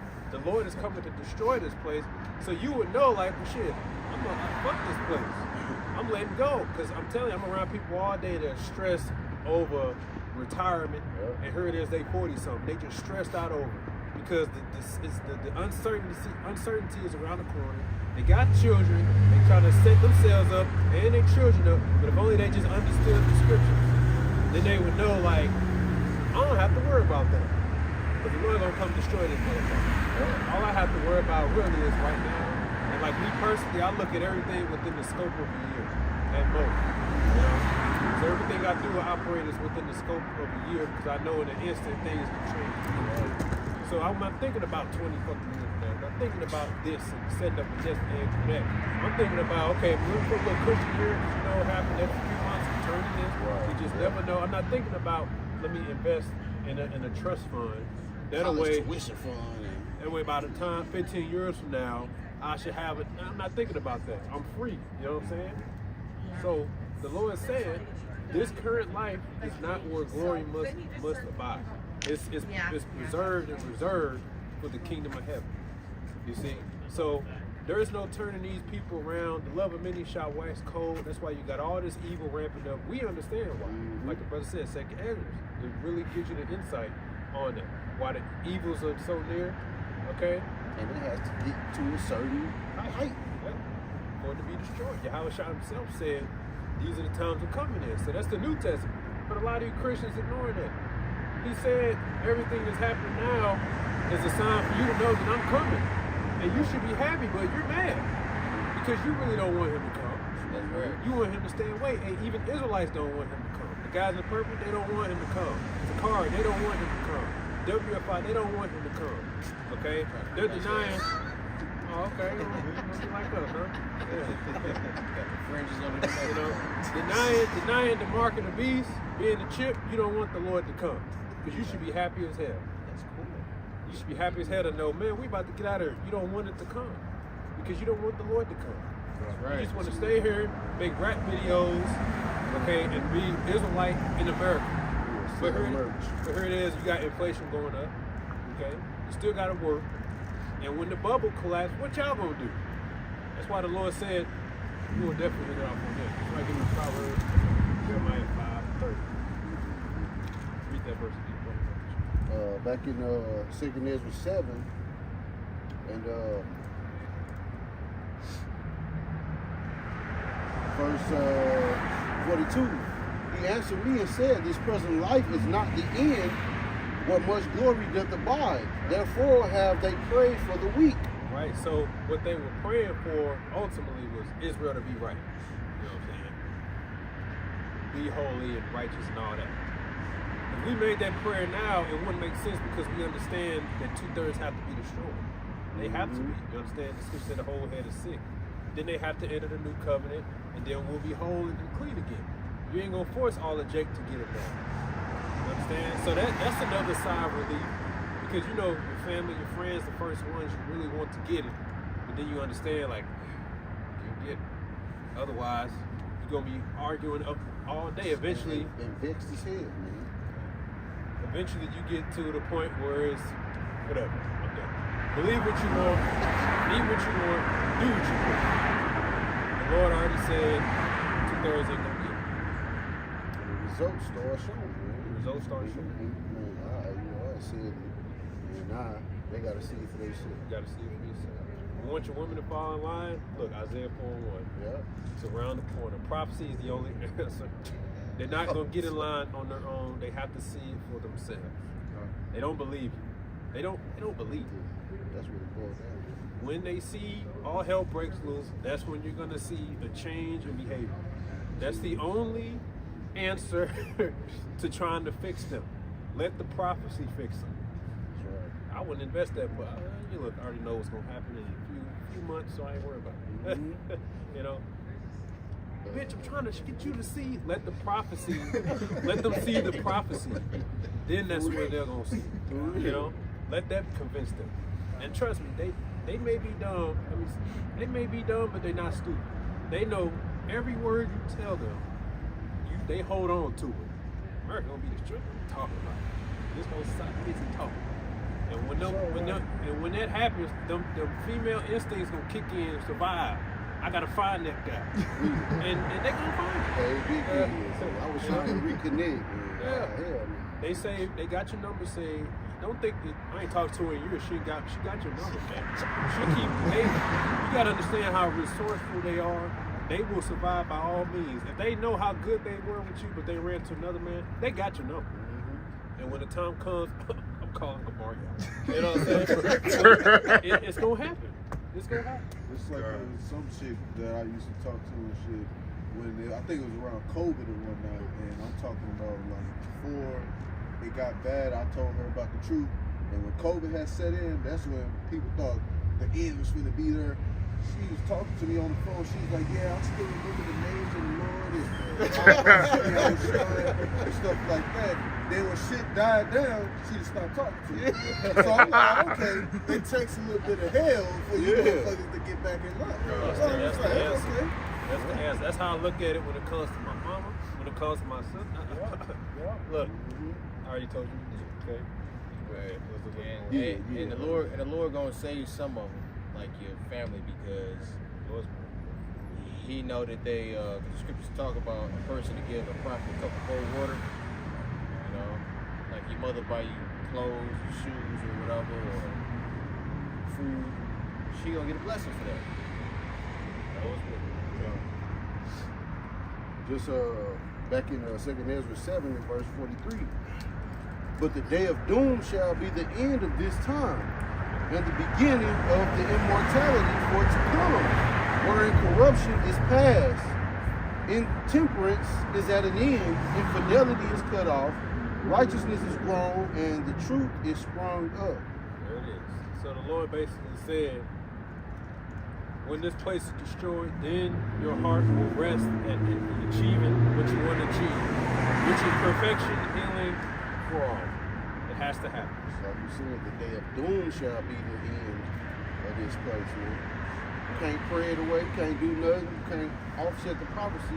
Like the brother said, it's destined to happen. It's inevitable. And what we have to accept is the time we were born to come in this truth is the time He selected, and we have to wait till it's done. We have to wait until this place is destroyed, until we can get the kingdom. And that's just how it is. He didn't wake us up for nothing. Just remember that. Why would He wake you up if He didn't expect you to know that you're about to see this motherfucker fall? You know what I'm saying? He woke you up so you got a room for repentance so that you can see this place fall. But one of the hardest things, as Yahushua said, or what he said was, you have to deny yourself. Which when you go into that word, it means basically you put all your dreams, everything you ever wanted, put that in the back, throw it away. And everything you do now is within the scope of the prophets. You're denying yourself for the sake of the truth. It's the most hardest thing for Jake to do. And that's why Jake instead will try to merge. No, I can have what I want and the truth at the same time. That's why you have niggas and preachers and all this stuff, because we can have both. Like Anti-Daniel said, I can have my fruits on this side and in the kingdom. You know what I'm saying? But the Lord said that's not the case. Right. You see, but that's the heart letting go. The Lord said this place got to be destroyed. It got to be destroyed. It's easy to let this shit go once you see that all roads lead to being joined to Esau and his bullshit, man. It should be easy to let it go. Your dreams of prospering in this world, if the Lord wants you to, it'll be nothing for you to be on the level. But if you gotta compromise and defile yourself and in the league with Esau and it's not worth it, man. Because you just gonna be vexing yourself ever more, especially when you know the truth. Scriptures talk about why trimmest thou ways to seek love. To hell with Esau and this shit, man. Fuck that shit. Yeah, it's just look at everything temporal. It's more, you're more free, and there's less weight on your shoulders the moment you let go of this place, and you just accept everything temporal. And if you really love the earth, you really love life, you want this place to fall. You gotta understand things must die before it can live again. Fire gotta cleanse. It gotta be cleansed. This thing has to burn down before the kingdom has to be restored. And we're caught in the middle. We just have to hold, you know. But if you get to a point in the truth, you like, look, even if I don't make it, I'm just glad to know this place will fall and the Lord gonna establish righteousness. You know? This quick, Ecclesiastes 25:7. That'll be the last one. There be 9 things which I have judged in my heart to be happy, and the 10th I will utter with my tongue, a man that had joy of his children, and he that liveth to see the fall of his enemy. That's it. So that's another pleasure the Lord is granting us, to see slowly the fall of his. Hey, we be laughing when we see the Edomite videos of them crying on it. That'd be hilarious. You know, I love to see Edomites complain about and stuff. Mind you, I'm in a conversation with them about the quality of buildings and stuff, and I'm happy. I'm like, yeah, hey, you know, I don't want to hear good stiff stuff about, no, this shit needs to fucking fall, man. And when Trump says, I'm going to delay the tariffs for 30, I'm like, motherfucker, you know, stick. You know what I'm saying? The hell with that.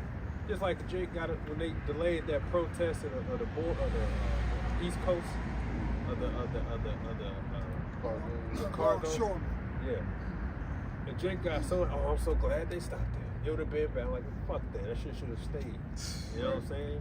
I don't give a damn if I'm in the Midwest. I wanted to hit the West Coast next. But then I checked upon it. What happened? Oh, they came to agreement. Motherfucker. You know, let it fall. That's the attitude. Let it fall, man. Right. And so